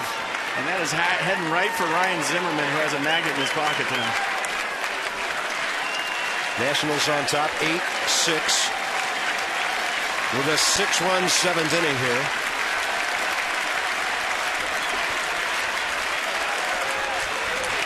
And Desmond strikes out on a pitch way upstairs. Amazing inning. 27,000 had a lot of fun with that 6-run frame.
Go back to the 7th inning. A little simple 6-4-3 double play, but you know what? These young guys have been getting the job done on defense all season long, and we're watching them grow up right in front of our eyes. A perfect feed right there from Ian Desmond to Danny Espinosa, and folks, you're going to see a lot of this in the future. How about little hats off to the bullpen so far? Matthews, Rodriguez doing a great job of keeping it right there. More saving, more doing. That's the power of the Home Depot. All right, speaking of power, Tyler Clippard pitching great lately.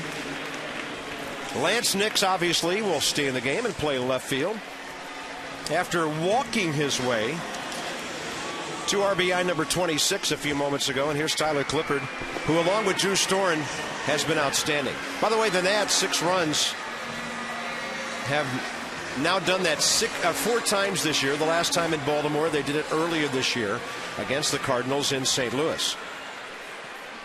John Jay is the leadoff guy. Came into pinch run 2 innings ago when St. Louis built a 6-1 lead with a 3-run 5th inning. Yeah, but those 6 runs, Bob, they've never done it when they're behind. When you talk about late innings against a first-place ball club, they scored 6 runs when they were behind to take the lead in this baseball game. Just fun to watch. And here's where Clippard can really take hold of this inning and keep the momentum on the Washington side.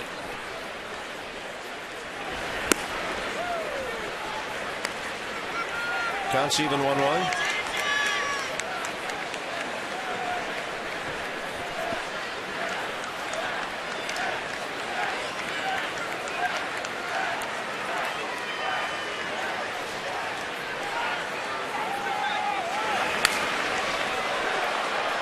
That's 2 pretty late hacks against Tyler's fastball.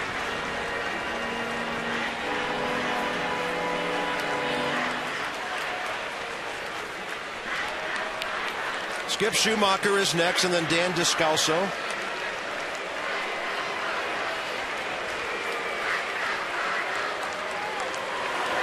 And that is on the inside corner.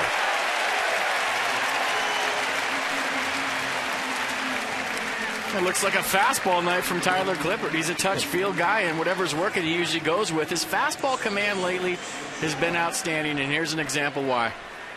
A 2-strike fastball in the inner half, starts it right at Jay and runs it right back on the inner half. Strike 3 looking. Nothing you can do about that. You know, and even if they don't see it, FP, you know the scouting report on him prominently mentions changeup.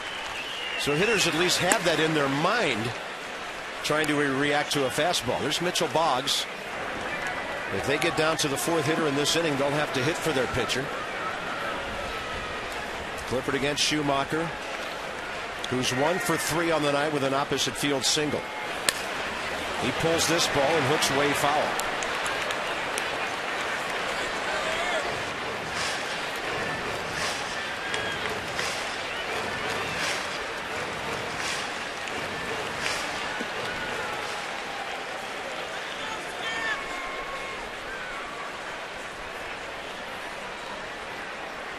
Target in.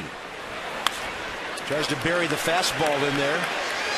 And no chance for Ryan to catch it.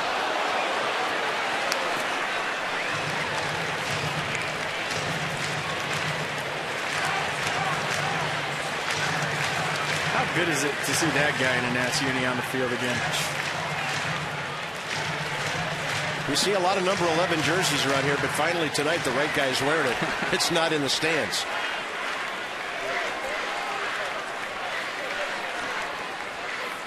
One and 2 now from Clippard. And he's just drilling fastballs inside on these left-handed batters.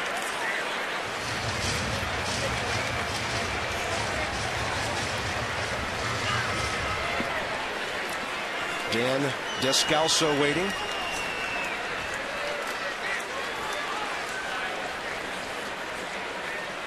Target's outer half now.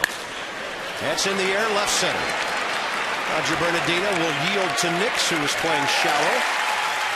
Quick outs. Well, the flow of this game considerably different than it was just a couple of innings ago.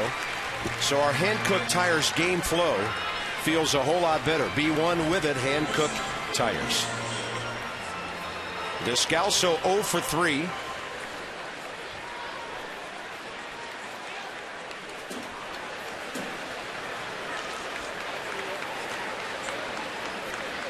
Target away for the first one.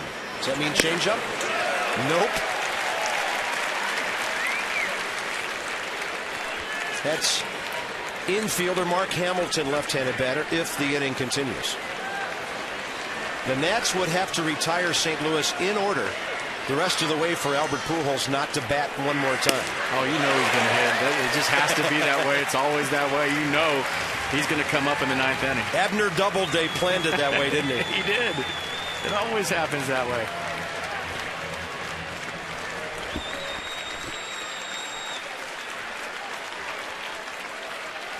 Oh-2 from Clippard.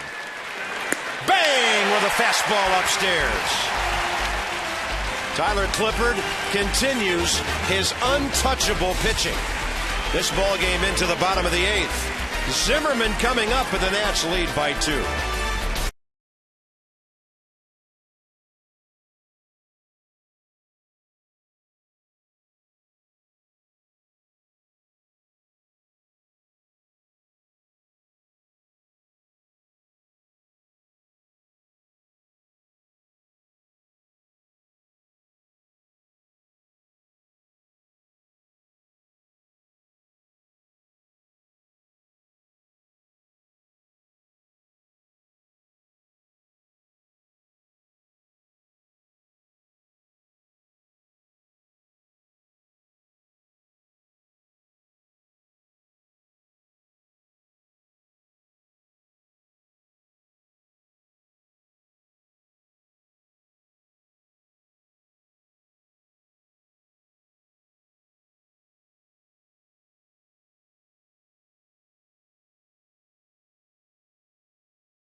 Different than the last time we showed you this line score, doesn't it? A half dozen for the Nats in the 7th. Michael Morse in the middle of everything tonight. And Ryan Zimmerman's RBI double really opened up the gates in that 7th inning. Yeah, welcome back, Ryan Zimmerman. Had a couple tough at-bats to start this whole thing out. And just a nice piece of hitting. Let that ball travel, let it get deep, not trying to do too much. All of a sudden, Jason worked with another big knock to put the Nats up by 2. The fans are going nuts. I mean, talk about lighting a ballpark up. There's going to be a lot of people coming back after this performance by the Nationals tonight. Why wouldn't you? Hey, why not a $2 ticket Tuesday night? Gets a lot of people to the ballpark that may not have come. They've been rewarded tonight. And let's see, there is some still more work to be done. It'll be Zimmerman, Morris, and Espinosa here in the 8th inning. Mitchell Boggs takes over for St. Louis. And for Boggs, his 20th appearance, he just got recalled from AAA last weekend. A 3.32 ERA. He's a contact guy. 22 strikeouts in 22 innings, a non-contact guy, but he's only walked 5. Yeah, a good fastball, 96 right there. Yeah, I was going to say, partner, I'm looking at my scouting report right now, and if he's a pitch-to-contact guy with 96, he fastball curve change, he'll sink and cut his fastball, 12-6 curveball. And these guys got some power arms rolling out of the bullpen. This will be a good matchup for Zimmerman. Good, tough, late game thing. Fastball by him. No balls, 2 strikes. You know, but what we saw tonight, even though it's 1 for 4 after a couple of strikeouts and a double play, this is vintage Ryan Zimmerman. He has a way of just stepping into an occasion and contributing, even when it's been a long layoff, the longest of his career. I was thinking about that wrist problem he had a couple of years ago. If memory serves me correctly, he was out about 50 games. It was 48 games in 08. It was actually a shoulder situation. Still hit 283 with 51 RBIs that year, losing nearly 1/3 of the season. So he's tough. You see him buying Yadier Molina some time right there. It's a great shot. Looking at Molina, asking him if he's okay. Get back in the box, game on. 1-2 pitch, to say the least. Ryan's most defensive swing since coming back. I'm just glad it didn't hit his foot again.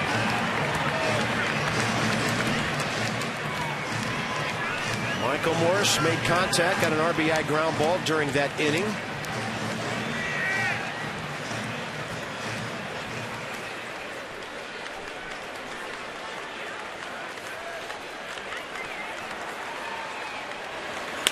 He gets a breaking ball off the end of his bat there as Boggs went away from him, and that's how the bottom of the 8th gets underway.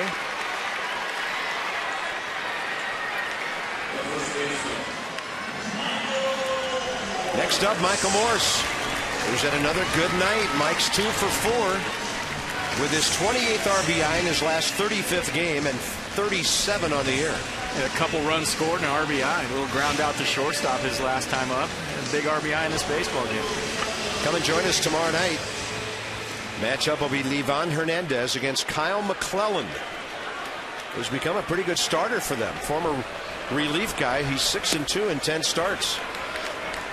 Nats have never faced him as a starter.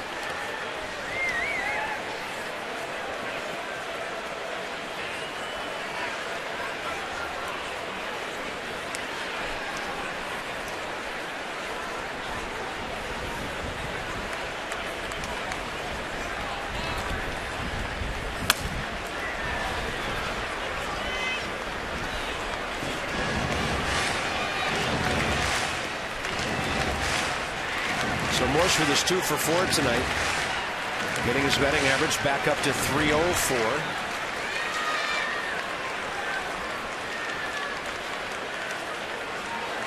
Target in. He got locked up on a pitch down and away.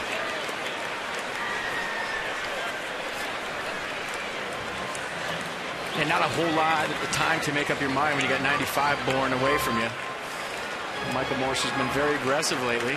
Just a little swing through right there. Now you got to regroup with 2. And you know who's ready for the 9th. 2 balls, 2 strikes.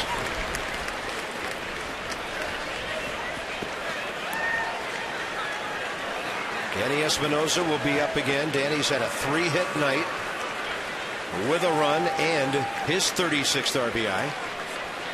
So he and Morse are neck and neck for the team RBI lead here. And Michael, a chop one left side over to Dan Descalso. 2 outs.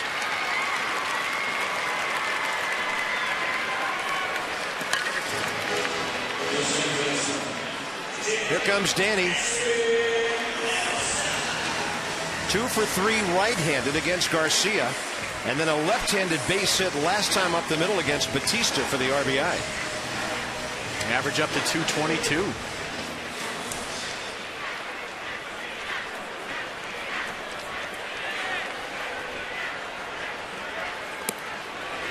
And I saw earlier in the baseball game, the last at bat, he lost the leg kick left-handed. Keeping that foot close to the ground. I like it.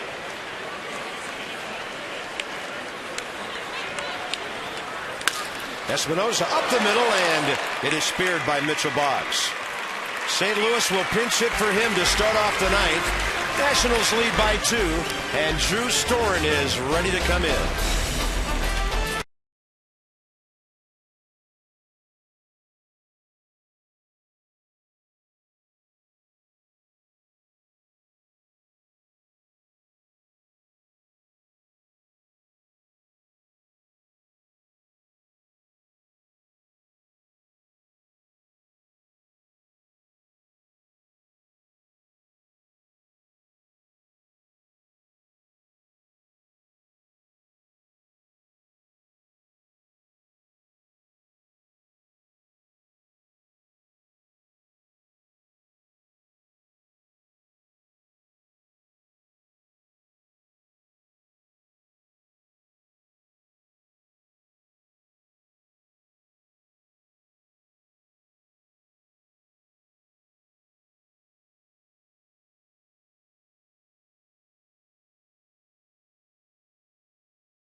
baseball broadcast on Masson. Brought to you by your local Ford dealers and by Sonic, America's drive-in. It's new, it's better, it's the new Sonic Good. On to the ninth inning in our nation's capital. 3 outs to get for Drew Storen, seeking his 7th consecutive save and his 16th of the year. Great bullpen setup work by Ryan Matthews, Henry Rodriguez, and Tyler Clippard, who pitched over 3 scoreless, hitless innings to get it this far. A fastball slider from Storen, fastball 94, 97. He had pretty good command of the two-seamer. If you remember in San Diego, he made some good adjustments. He had 3-0 count to the first hitter he faced. He walked around the mound, gathered himself back up, and started firing the ball down in the strike zone. So for Drew Storen, it's all about harnessing the energy and being down with his fastball. And having to get a 1-2-3 inning. The only way not to face Albert Pujols here in the ninth.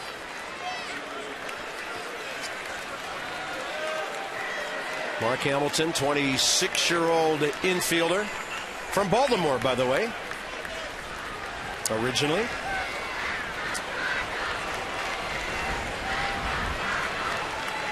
Three for 16 as a pinch hitter without an RBI. Target away. Storen gets a line drive to center. Roger Bernadina is right there. 1 out.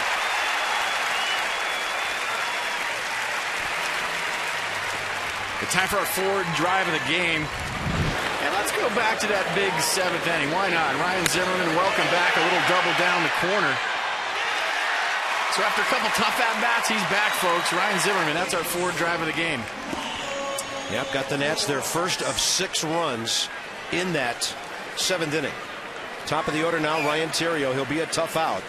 He has 2 singles, a walk. He has scored 2 runs tonight. Storen gets a first pitch fastball right in there. 95.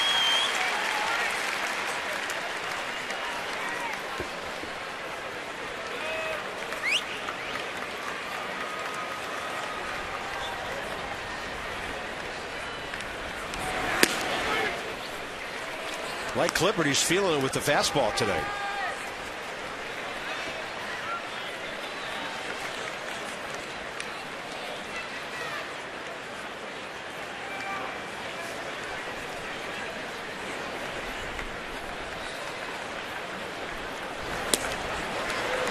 Try to run that one back to the outside corner, 2-1.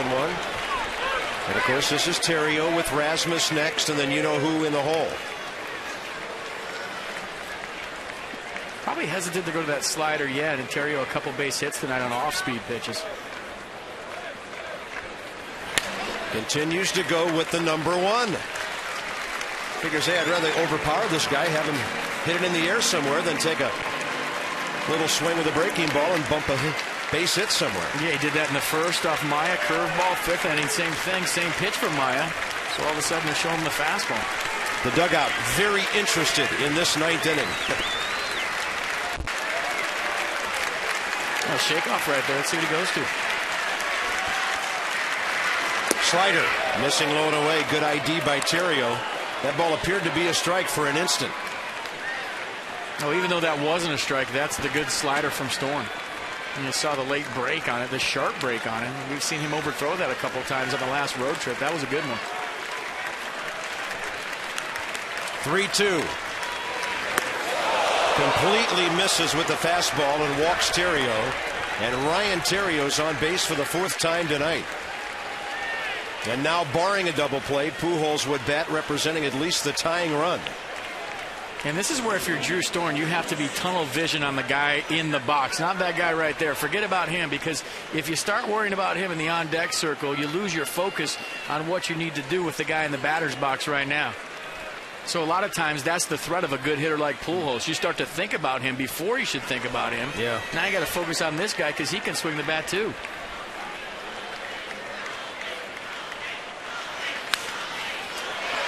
Popped up left side for strike 1.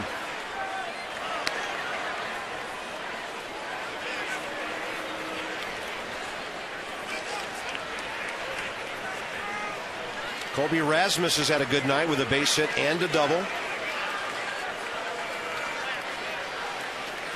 It's easy to say up here, but if you're Drew Storen, you're one pitch away from this game ending. Runner goes. They're trying to stay out of the double play. They want Albert Pujols to bat here, and that's a stolen base for Theriot. Only his 5th of the year. Nats pretty much forgot about Ryan Theriot there. That could be costly.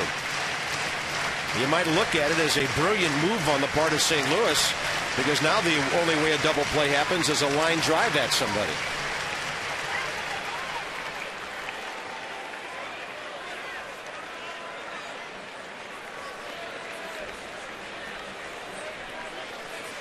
Still time to get Rasmus. The count is 0-2.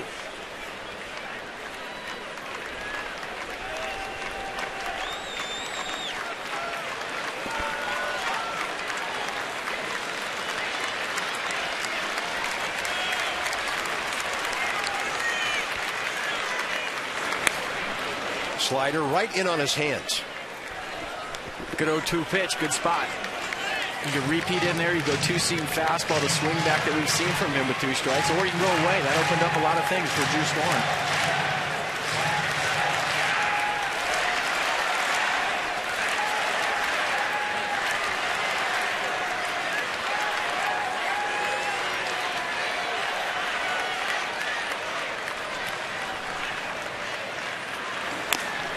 That's a nasty slider that Rasmus fouled off his leg.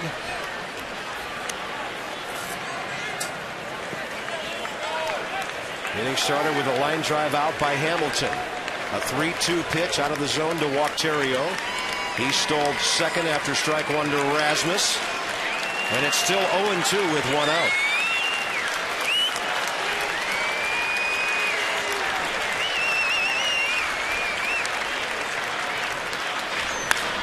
He'll lift it to left. Playable for Lance Nix. And here we go, ladies and gentlemen. This is about to get good. You're reading my mind. And everybody in this ballpark is looking forward to this. You want to establish yourself as a young closer in this game? They're going to walk Albert Pujols and pitch to Lance Berkman. Can you believe this? Jim Riggleman is going to pay Albert Pujols the ultimate compliment and walk him, putting the tying run on base.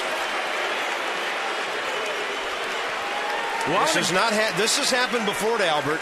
St. Louis is used to this. Whatever happens here, I'm going to go on record saying I like the move. That's one of the best hitters in baseball. He's a mistake hitter. You got a young closer out there. And I've always wondered why Albert Pujols hasn't got the Barry Bonds treatment. And this is the ultimate show of respect from Riggleman. It'll be 2 on, 2 out. And, of course, again, this is the pick your poison department with Lance Berkman coming up next. So Pujols goes to first. And Lance Berkman has walked twice, homered, driven in a run with a ground ball. And it comes down to a visit by the pitching coach and a still young closer against a very experienced switch hitter. This might be a little calm me down meeting. If you know anything about Drew Storen, he might be a little hacked off. He didn't get the pitch to Albert Pujols. As a young closer, you want to be macho. You want to show what you got out there. So maybe Steve McCanny reading some body language from the dugout, going out there saying, look, guy's one of the best hitters in baseball. This is no offense to you. You got a job to do right here. It's about 25 guys win the game. Get this guy, we'll all shake hands, and that's what it's all about. But if I'm Drew Storen, I'd be a little upset. I like the move by Riggleman, but I like the fact that he wants a piece of Pujols. Sure. That shows me a lot. Sure. Drew Storen, 23 years old. Lance Berkman, 35.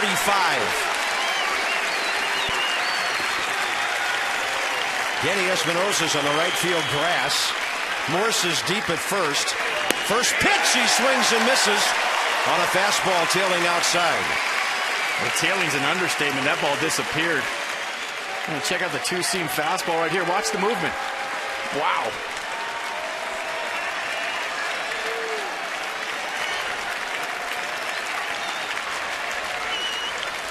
Target away again. Back to the pitcher. Storen has it. And so do the Nats.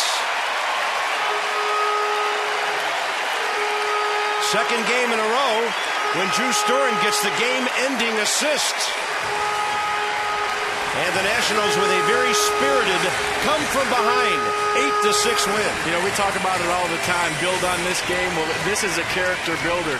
For a young franchise, it's finding its way, figuring out how to win baseball games. This game's going to go a long way. That closer just grew up in front of our eyes, too. And that's pitching right there. You got a guy that ends a lot of games with home runs. Go after another very accomplished hitter. But I like the move by Jim Riggleman. Great pitch by Drew Storen. A little high on the flip, but take it anyways. It's an assist, it's an out, it's a save, it's a win.